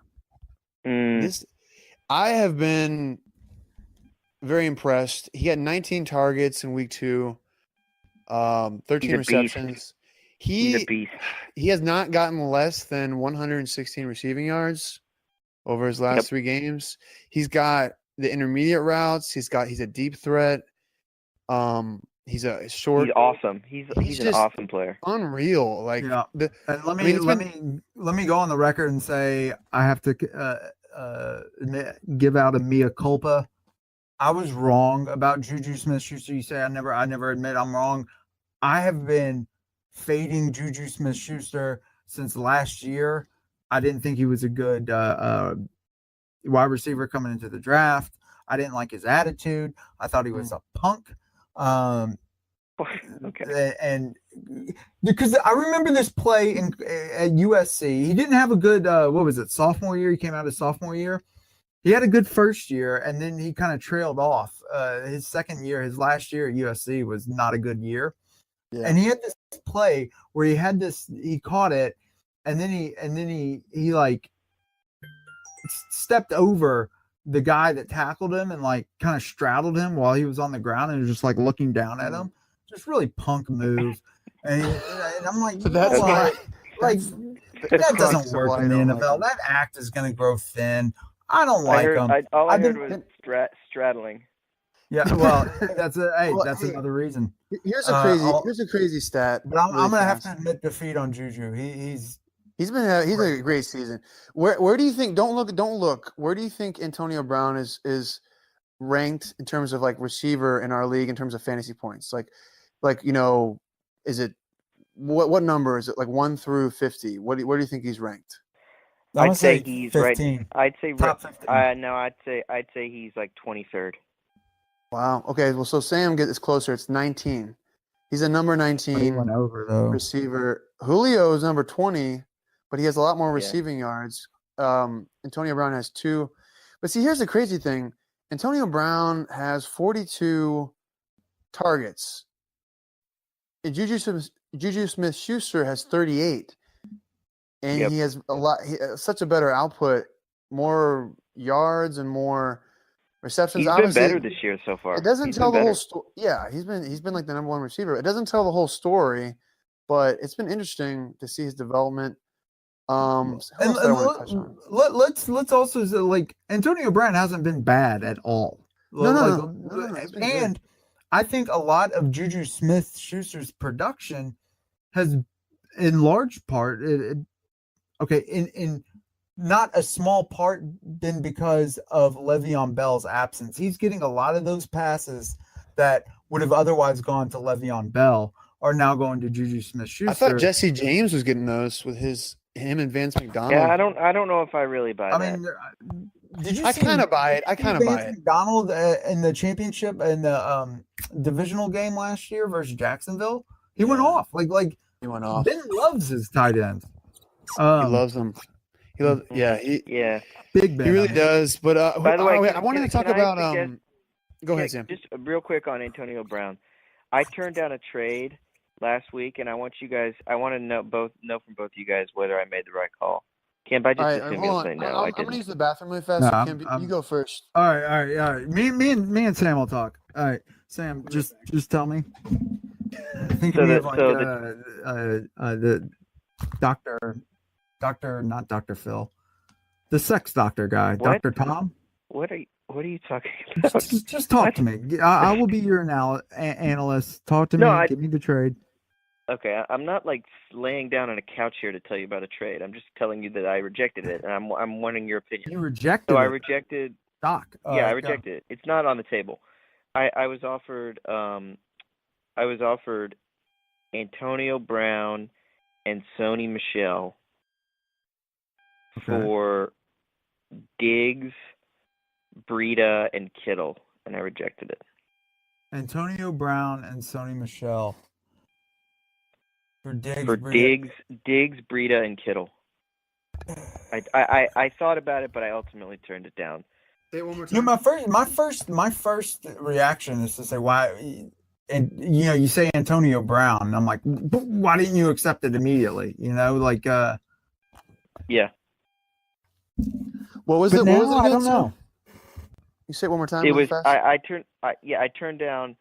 I was offered Antonio Brown and Sony Michel for Stephon Diggs, Matt Breida, and George Kittle. I turned it down. I thought about it. I thought about it for a long time, but I ultimately rejected it. Was this before Rex Burkhead was placed on IR? Yes. I think as of today, I probably would have accepted it because Sony Michel is the now the main back, and because I haven't been impressed with him at all, though, man. I have not been impressed with Sony Michel so far at all. He's getting an opportunity, though. It's a combination of opportunity, and I'm somewhat giving him a pass because I am in concurrence with you. I did like him at Georgia, by the way. I really liked. Yeah. I liked him. He was my second. I liked him behind. I mean, there was a long gap between Saquon and the next rookie back, but he was my second favorite rookie back, and I don't know. He hasn't looked. But none of these running backs have really looked good besides Saquon. These rookie backs. He missed the entire offseason.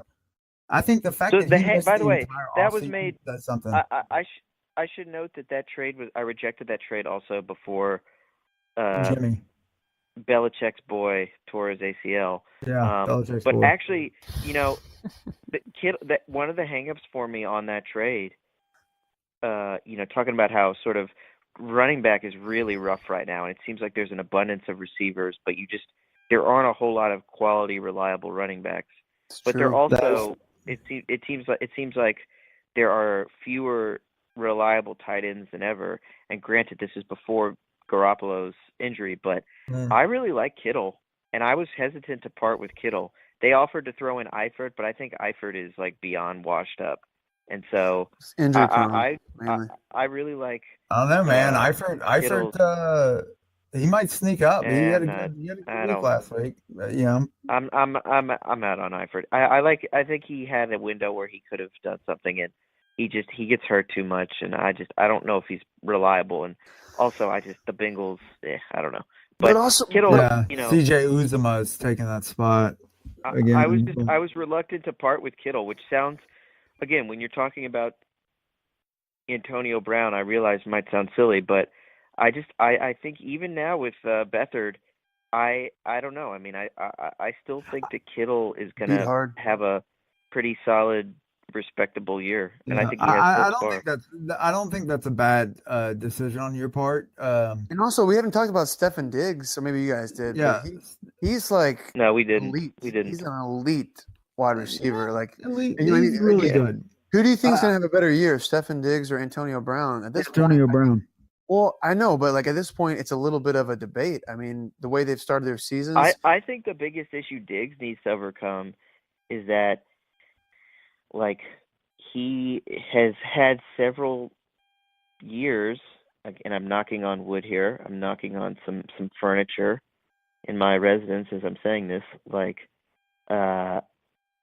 he's had several years where he's had really fast starts, and then he gets injured. He has injuries. Yeah, and they're just like little nagging injuries. Like he's had a lot of groin problems. I was laughing. I was listening to an old episode the other day where Simmons, you didn't want to speculate on an injury, but then you're like, if I had to guess, I would guess. Like it was like, I forget who it was, but it was like lower body injury, and then you're like, if I had to guess, I would say torn groin. His groin. It's the crux of every injury. It always comes back to the groin. His groin just exploded. Someone grabbed him by the groin and just pulled. Ripped it out. Ripped that groin out. I don't know, man. Just pulled off like string cheese. Well, also, okay, so I think that's an interesting trade. I don't know what I would have done. I think I love Stephon Diggs. I don't know, man. And then a lot of things have happened since that. I mean, like the Sony Michel kind of being elevated, and Garoppolo getting hurt, so that Getting Kittle's injured, value. yeah. But I think that Right. I kind of like Beathard from a Niners fan. I think he's serviceable, especially fantasy wise. So we'll see what happens. And I'm sure he's hearing a lot of naysayers saying like, "Oh, the season's." I mean, he's going to put forth his best effort. I'm rooting for him, obviously, because I'm a fan. Well, But they also, not to be too pessimistic, but if we're talking about fantasy, like they also could very well be behind in a lot of games where he's having to throw a lot. Yeah, no, they will be. Their defense has been struggling, anyways, even without Jimmy, even with Jimmy. So obviously he doesn't play on defense. But also I wanted to touch on Mike Evans and the whole just really. Let's do this kind of quickly, but the whole Tampa Bay because I got to Buccaneers bounce out here. explosion. Yeah, let's just It's magic.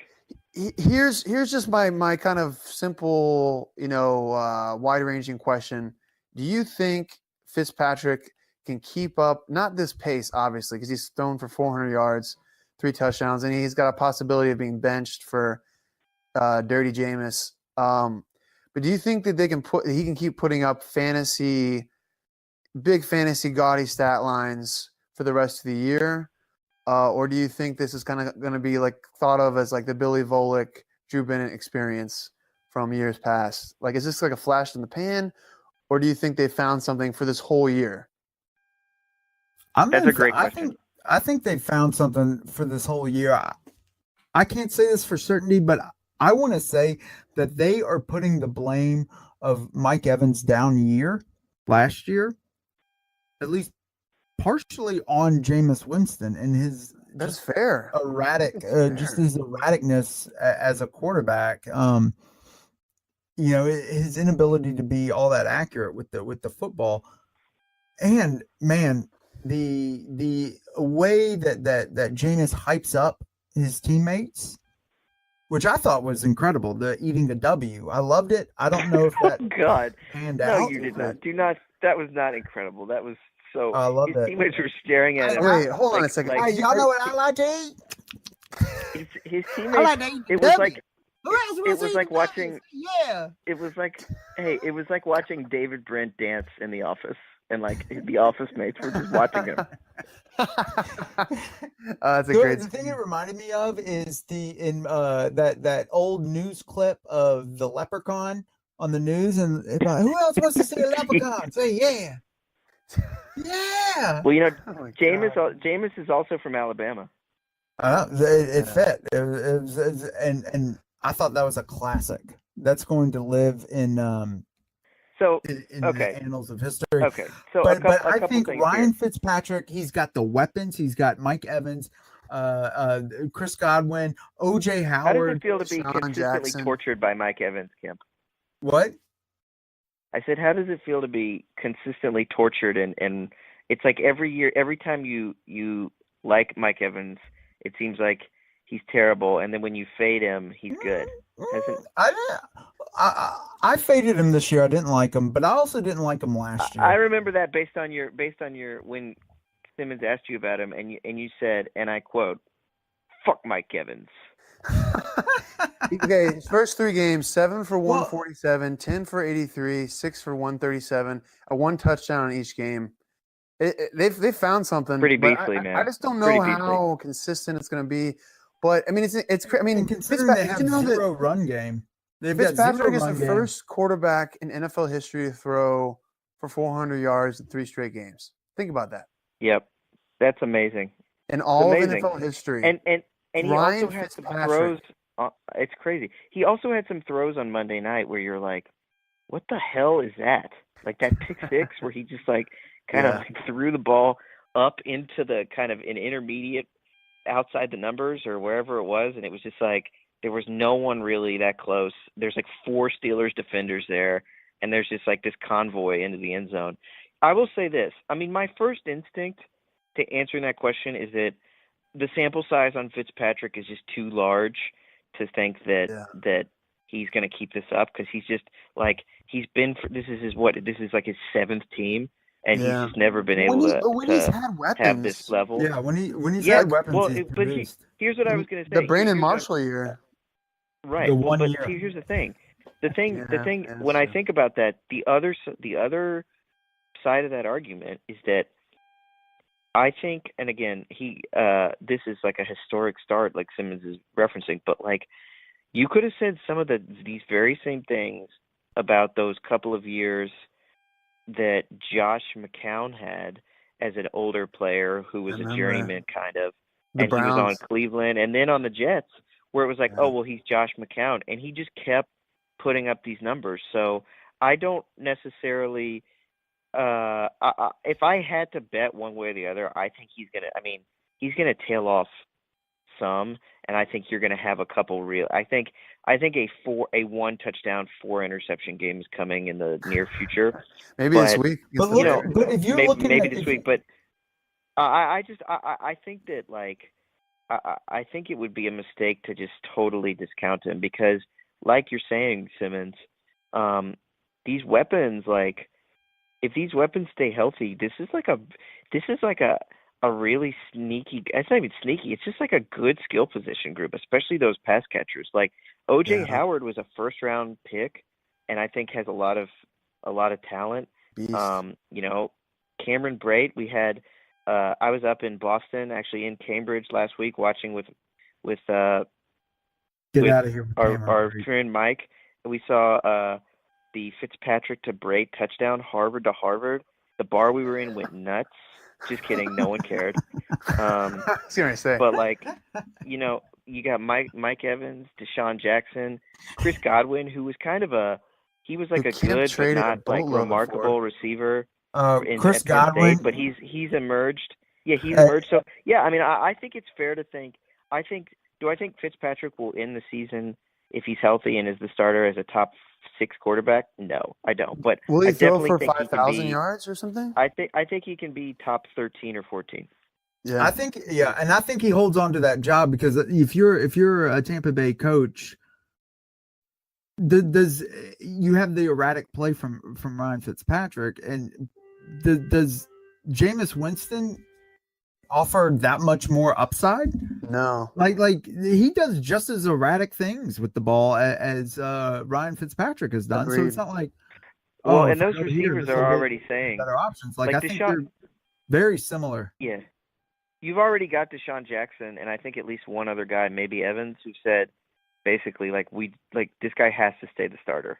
And if your receivers are saying that and they're producing, I mean, you don't want to let them make the decisions, but like, I don't. It's hard to foresee a scenario where they're going to get away from Fitzpatrick, at least right now. And then if you get rid of Adam Humphries and put Justin Watson in there, wow, that might be. Oh my God, that's gonna. This is the Penn guy, right? The Penn guy. Yeah, the guy from Penn. Oh man, Ben, you would love him. Yeah, we talked about him already. You really could have an all-white fantasy team this year, couldn't you? That's Kemp's dream. Yeah.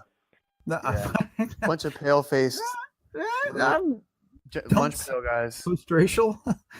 Kind of don't see that sort of thing. White nationalist fantasy football enthusiast, Chris Kemp. I do not see. Otherwise known as the New England Patriots. Color. All right, I am.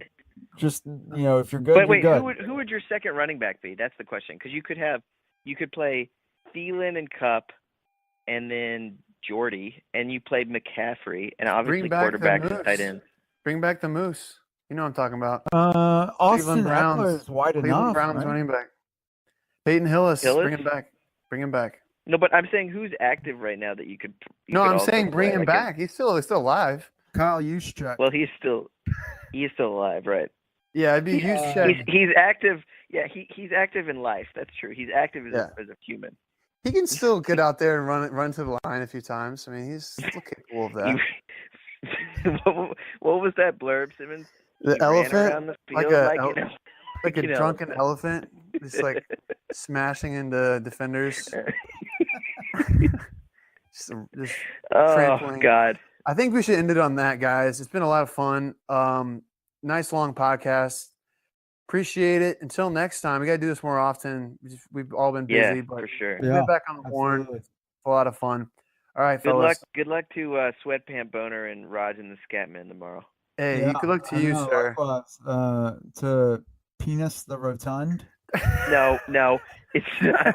Excuse you. It is not penis. It's penis. Yes. Penis with two N's. I've been pronouncing it. It comes from the spoonerism of Dennis Pitta, which is Penis Ditta, which was my name last year, and now I changed it to Penis the Rotund. Yes. We've been. Please do not say penis. We've been in this league. I do not tolerate vulgarity. Firstly, I'm like Penis the Rotund, so he's talking about penis. Yeah, so, we do not tolerate that kind of vulgarity in my organization. Yeah. I can't wait to send an anonymous letter to your institution. Yahoo. Say, look what Sam has his fantasy team name as. Please pronounce it penis. That's going to get in a lot of trouble. Yeah. Are you gonna speak in the Beavis voice when you say it like that? I'm gonna add a little asterisk. Please say this when you're saying this out loud. Or I guess that's the butthead voice, right? Okay, we've officially gone off the rails. Yeah, Beavis is like I gotta bounce. My son's game is in 1 minute, and it takes 6 minutes to get there, so I'm already late. Awesome. Well, you're late for a good reason. Yeah, I know. It's always. I was judging the options, and podcast is always more important than my son. Yeah. What position does he play? Does he see the field well? Yeah. He just goes after the ball, man. He's just going after it. I mean, he pushes his own players his own teammates out of the way to go get the ball. Sacrifices them. And he just he's kicking it. So all guts, all glory. Yeah, I love it. Man. I love it. All right, fellas. It's a springboard for him to play flag football this year. So nice. Wonderful. You don't want him to get any brain injuries, though. Let the. I don't think the science is conclusive on that yet. So wow. Roger Goodell's spin master over here. All right. White nationalist, and concussion truther Chris Kemp.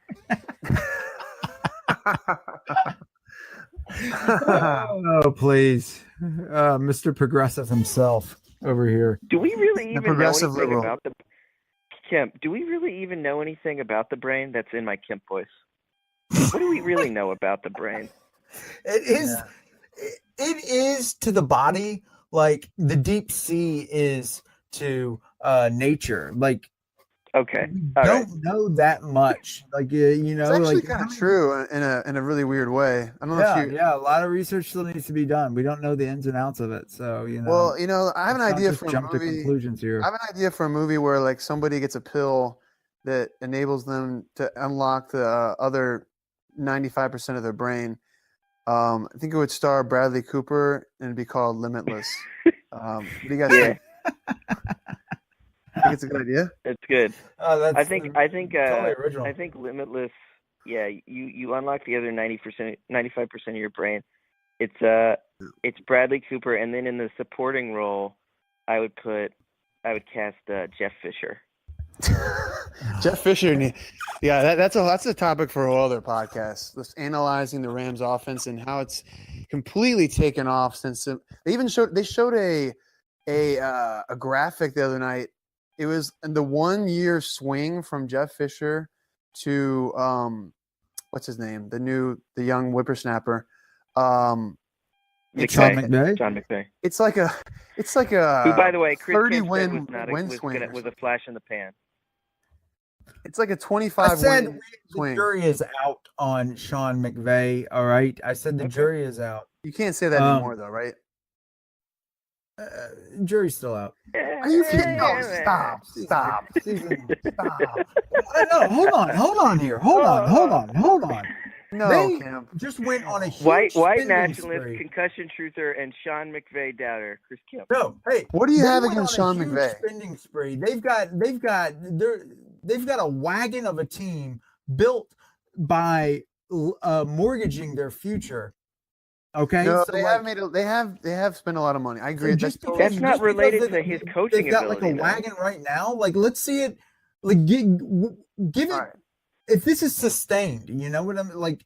Let's see if they can do it when their QB is not on a rookie contract. When all of these other contracts are coming due, and they have to pay the piper, then come back to me. If he can still do good now. He's 16 and Goff, he's 16 and 4.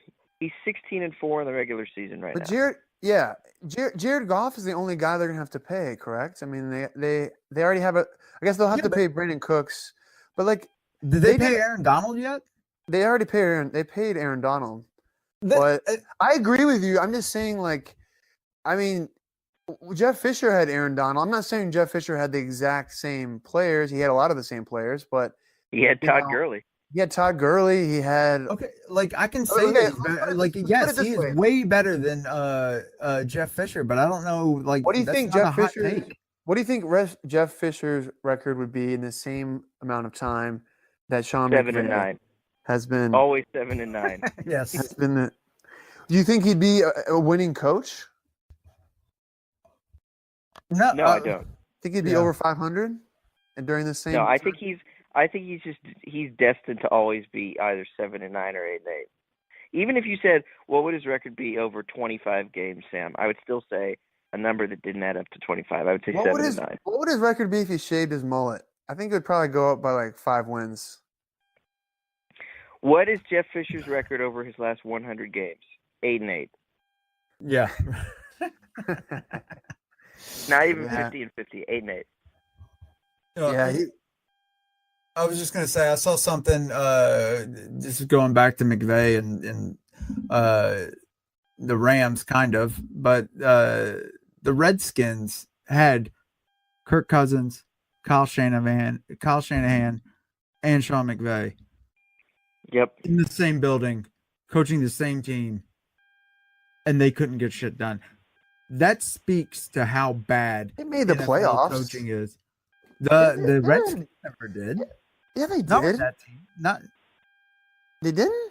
I'm pretty sure they made No, they didn't. I think they got they it. Made the playoffs. Well, they made the playoffs the year that the Packers beat them in the home game. Yeah, they did make the playoffs. Sure that was the year that Robert Griffin was. No. Mm-mm. Kirk Cousins. Oh yeah. They had winning seasons. Kyle Shanahan was gone. Kyle Shanahan was. He might have been. Yeah, he might have been. But McVay was definitely there. But Kyle Shanahan was never the head coach for the Redskins either.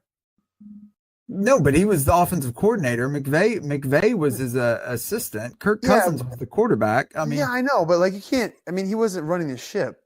I mean, it's like Simmons. Do you want to know the real reason why Kemp is like super team Shanahan in this Shanahan versus McVay debate? Do you want to know the reason?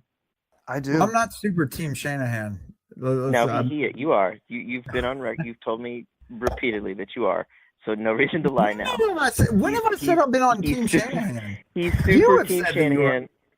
He's super Team Shanahan because Shanahan's daddy, Mike Shanahan, was nice to the Patriots and to Belichick during Deflategate. Is that really true? That's not true at all. That is true. That is true, Kemp.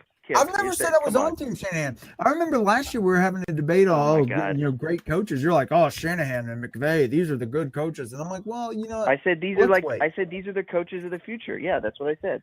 So the darlings of the NFL are Sean McVay, and then you were like, Doug Peterson, Kyle Shanahan, Andy Reid, and then number who are the old crotchety. Kind of like in the twilight of their career. I wanted to put Darling and Andy Reid in the same sentence. Yeah, Andy Reid, the young whippersnapper coaches. Andy Reid. Yes. So I think Kim, you feel threatened because Belichick is older. He's, he maybe. I don't think he's lost a step at all. I think he's still super sharp. But I think you feel threatened by these young guys. You don't feel threatened by them. I don't feel threatened by them. Trust me, I do not feel threatened by these. It's really only Sean McVay because Doug Peterson's kind of old.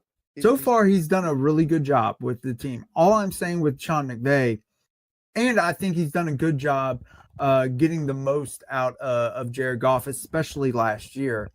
But I mean, it was an insane turnaround. I think a good job is underselling. I think it's relatively not so difficult to have a good few years in you have a team that has a few good years in the league. I mean, look at Marvin Lewis. You know, nobody's going to call him a great coach, but I mean, he went to the playoffs 4 years in a row. You're comparing what Sean McVay has done to start to Marvin Lewis. Okay, I just want to point this out. Okay, Marvin Lewis's first year as head coach with the Bengals after, Bengals in the 90s were awful. Like he Marvin went to the Lewis playoffs. Is like he's the Fidel Castro of the NFL. He will never die. What? Oh yeah, no. Except he's the Castro. I can't remember they were about to fire him, and then they were like, "No, actually, you beat the Ravens. Good job in Week 17." Like they were all set to finally get rid of him, and then they kept him. Yeah, it is crazy. Insane. Everybody in Cincinnati had a collective was groan. furious. Yeah, I'm sure. But their owner, John Brown, maybe. Forget his name. Mike Brown. Mike Brown. He he's such a conservative. Like he doesn't like to do anything. They're the only team in the league without a scouting department because he doesn't want to pay for one. Yeah, it's ridiculous how like antiquated they are. Like, and they think they're ever going to win anything. But I mean that's why they drafted John Ross. Speaking of antiquated and the kind of old crotchety people Simmons is talking about, John Gruden. Yeah, that's what we can't get into him because that's a whole other. Derek Carr just needs to see the field better. I can't believe I dropped Jordy Nelson and he blew up. That's something else that I'm kind of sad about. Well, he probably won't have many other good games. But I wouldn't hang your head down for that one. Because, my head is down. I'm crying.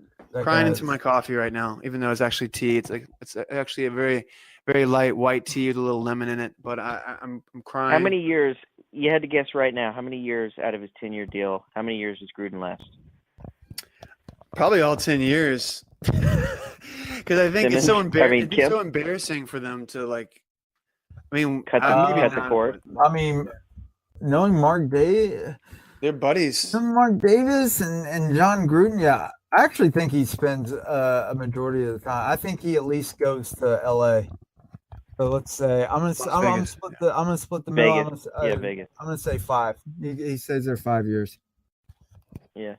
But because I mean, he's gonna get rid of Carr though because he's always been this way with quarterbacks. He loves to. Jeff Garcia had a famous quote where it said that he likes to date quarterbacks. He never wants to like commit to them, and he actually said that. You can tell. I mean, he just doesn't. He's already getting annoyed with Carr. Carr is feeling the pressure, even though Carr has had some good moments. But it's like Gruden. He's too impatient, and he's also too pig-headed, and the whole thing with Khalil Mack. I mean, they couldn't really afford him necessarily, but he is like a generational talent on defense. So that it was handled terribly. Do you guys know the movie Looper? Yeah, I've heard it's really good. I haven't seen it. Joseph Gordon-Levitt. So there was a tweet a while back with Gruden and Mark Davis in the press conference, and there's that format of tweet where someone will make a joke because there are these film Twitter accounts where it'll just post a still image of a movie that it likes. So it'll be like, it'll be a still image from Chinatown, and then the caption is just like Chinatown parentheses 1974, just to say this is images from Chinatown. Well, there was the image of Gruden next to Mark Davis, and I guess part of the premise of Looper is that you can kind of like time travel and you are alternate versions of yourself, which are often very distorted. So it was just the picture of Gruden and Mark Davis at the podium at his intro press conference in the spring. And the caption was Looper 2012. That's pretty funny. I got to see that movie. I've heard good things about it. Yeah, it's not bad. I'm looking at Mark Davis. Do you think he's ever been laid without paying for it? It's just, I think it's really funny to think of him as like alternate timeline John Gruden. Like John Gruden's life goes a couple different ways that aren't as good, and he's actually just Mark Davis. That's pretty good. John Gruden is a lot more attractive, though. Wow. Elaborate. No, I'm joking. No, I don't want to hear it. I don't want to hear it. Oh. No, I know what you're saying. I mean, Mark Davis, he, I don't know, he's obviously infatuated with Gruden, though. I feel like there's a bond between those two, and it's been solidified by the cash that he's handed over to Gruden. What is it, like 5 years or $10 million a year for 10 years? It's insane. Yeah. It's crazy. What is the weirdest non-sexual activity you think Gruden does where he still wears a visor? I probably sleeps in it, right? What a random question. This podcast has gone way off the rails. Yeah, no, it's gone nuts, and I am so late. You're late. You gotta go. I feel like he probably goes to get his hair cut, and he asks for the visor to stay on when they cut his hair. He probably does. That's a good. He keeps That's it on. A good one, actually. Oh man, I think he's finding out really fast that players do not respond to him the way they used to, or maybe they might have. We talked about this last month. Remember, he said all that stuff about it's just going to be just like it's 1998, and it's like, no, man, you cannot approach it that way. That's not. It's like the Phil Jackson comparison. I think was like a really fair one. Like Phil trying to run this totally outdated. It's true. Scheme. Yeah, and I'm gonna end it. I think that's what scares me about Bill Belichick, because I think he's doing the same thing in the league where everything's getting faster, where you need quick defense that can get off the ball fast, that has linebackers that are built for speed and not size. Like this whole draft and the last draft, he's building size instead of speed. He's building the old New York Giants defense instead of 2018 New England defense, and that's what worries me about that he's starting. I feel like he's starting to get stuck in his ways and not willing to change, which is so odd to say because he's been at the forefront of still early. Yeah, that's been one of his sort of greatest strengths, is being willing to change, right? Yeah. Oh, yeah. If they lose this week, I think you have a reason to be concerned. But we've seen this year after year after year. Remember that one year where he had all those random receivers, and once he gets, I think I'm going to give it. Edelman's coming back next. Yeah, once Edelman comes back, the schedule's getting easier. But they lose. Yeah, and also take out the Chiefs. Who is good in the AFC? Man, Pittsburgh, don't sleep on Pittsburgh. Pittsburgh had that slow start last year too. Pittsburgh's defense is not good. Yeah, their defense is awful. But Pittsburgh's defense is bad. So is Kansas City's, actually. Kansas City's and you add Le'Veon Bell, and it's not like James Conner's, it's the junior. Look, we can all agree it's the junior varsity conference. Okay, it's fine. No, then you got Jacksonville. Oh God, San Diego. The Minnesota Vikings supposedly had a great defense, but they've been lit up. Cleveland? All right. Yeah, that's true. Jacksonville lost 9-6. What about Miami? Miami's undefeated. Oh God. Okay, you're just naming all the teams. You're literally naming the teams. The defense is unreal, though. Jacksonville does have a great defense, but they lost at home to Blaine Gabbert and Mariota tandem. That was embarrassing. That's a division. That doesn't count because that's a division. I don't know what the Titans are subject for. Just doesn't count because it's a division game. No, because divisional games are weird. Because they don't you think. I don't like betting divisional games because what you think is going to happen a lot of times doesn't happen. Because there have been so Simmons, what were you going to say? New England is going to crush. Well, the whole Titans Bills season. They end up losing. Not the Bills, but everybody else. But the Bills are the Dolphins or the Jets, and it's like they don't beat them. They lose. They lose badly. I mean, look at the. I think the Bills should start designing plays where it's not only is it a designed run, but it's a designed run where Josh Allen is told to jump over a linebacker. Josh Allen. I watched his highlights. Did you see? Did you guys see that play? I did. The hurdle over what's his name, Barr, who got embarrassed multiple times. What do you think about the designed hurdle? Night. I love it. I love it. What? Kemper. Design hurdle, like a play where you specifically want him to, like, he has to hurdle a linebacker to get to the second. Even if the guy doesn't duck, still jump. He's got to rein it in. I hate to sound like an old man, but he's gonna get himself hurt. The way he's like jumping head first, it's gonna like shatter his sternum or something really grisly. He's got to like take it a little easy, Josh Allen. Although I love the 10 rushing attempts. That was very gaudy. 2 rushing touchdowns.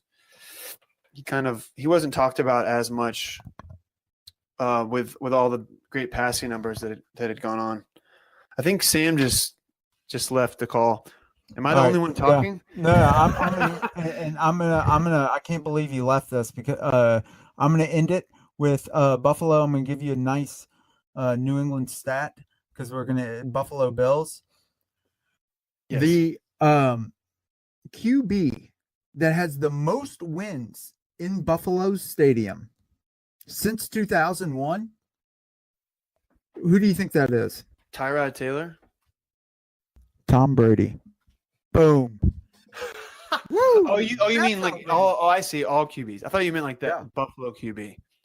Yeah, all QBs. So he's got more wins in Buffalo than any Buffalo Bills QB has. That's sad. Since 2001. Poor Bills. But their future is looking kind of bright. Their defense was amazing against the Vikings. Josh Allen looks really exciting. Looks legit. I blasted him, man, coming into the season. Steve Young, dare I say Steve Young-esque? I wouldn't say that. He looks like he's like tall, running around, throwing across his body, picking up a lot of big chunks. And I mean, he's very Steve Young-esque. I'm not saying he's throwing like he's still so unrefined. Like no, it's true. But so is Steve Young.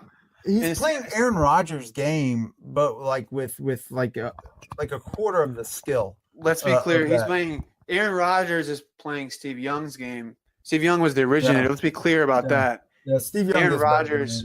Aaron Rodgers. I don't know about that, but like, just let that sit. Just I don't think it's better than Aaron Rodgers. I mean, I love Steve Young. Trust me, he's probably my favorite Niner, but Aaron Rodgers can do the he can get hurt. Aaron Rodgers sure can get hurt a lot. He does get hurt. Trust me, I know he sure can. Yeah. But the plethora of throws that he can make, I feel like, are a little bit more varied. The number one ability is availability. All right. On that note, my friend, I've said on that note probably 100 times. Yes. Let's get out of here. Yeah, I'm probably gonna miss my son's game. All right. We'll see you guys. Get to the game. Be a good father. Yes. Bye. Goodbye, sir.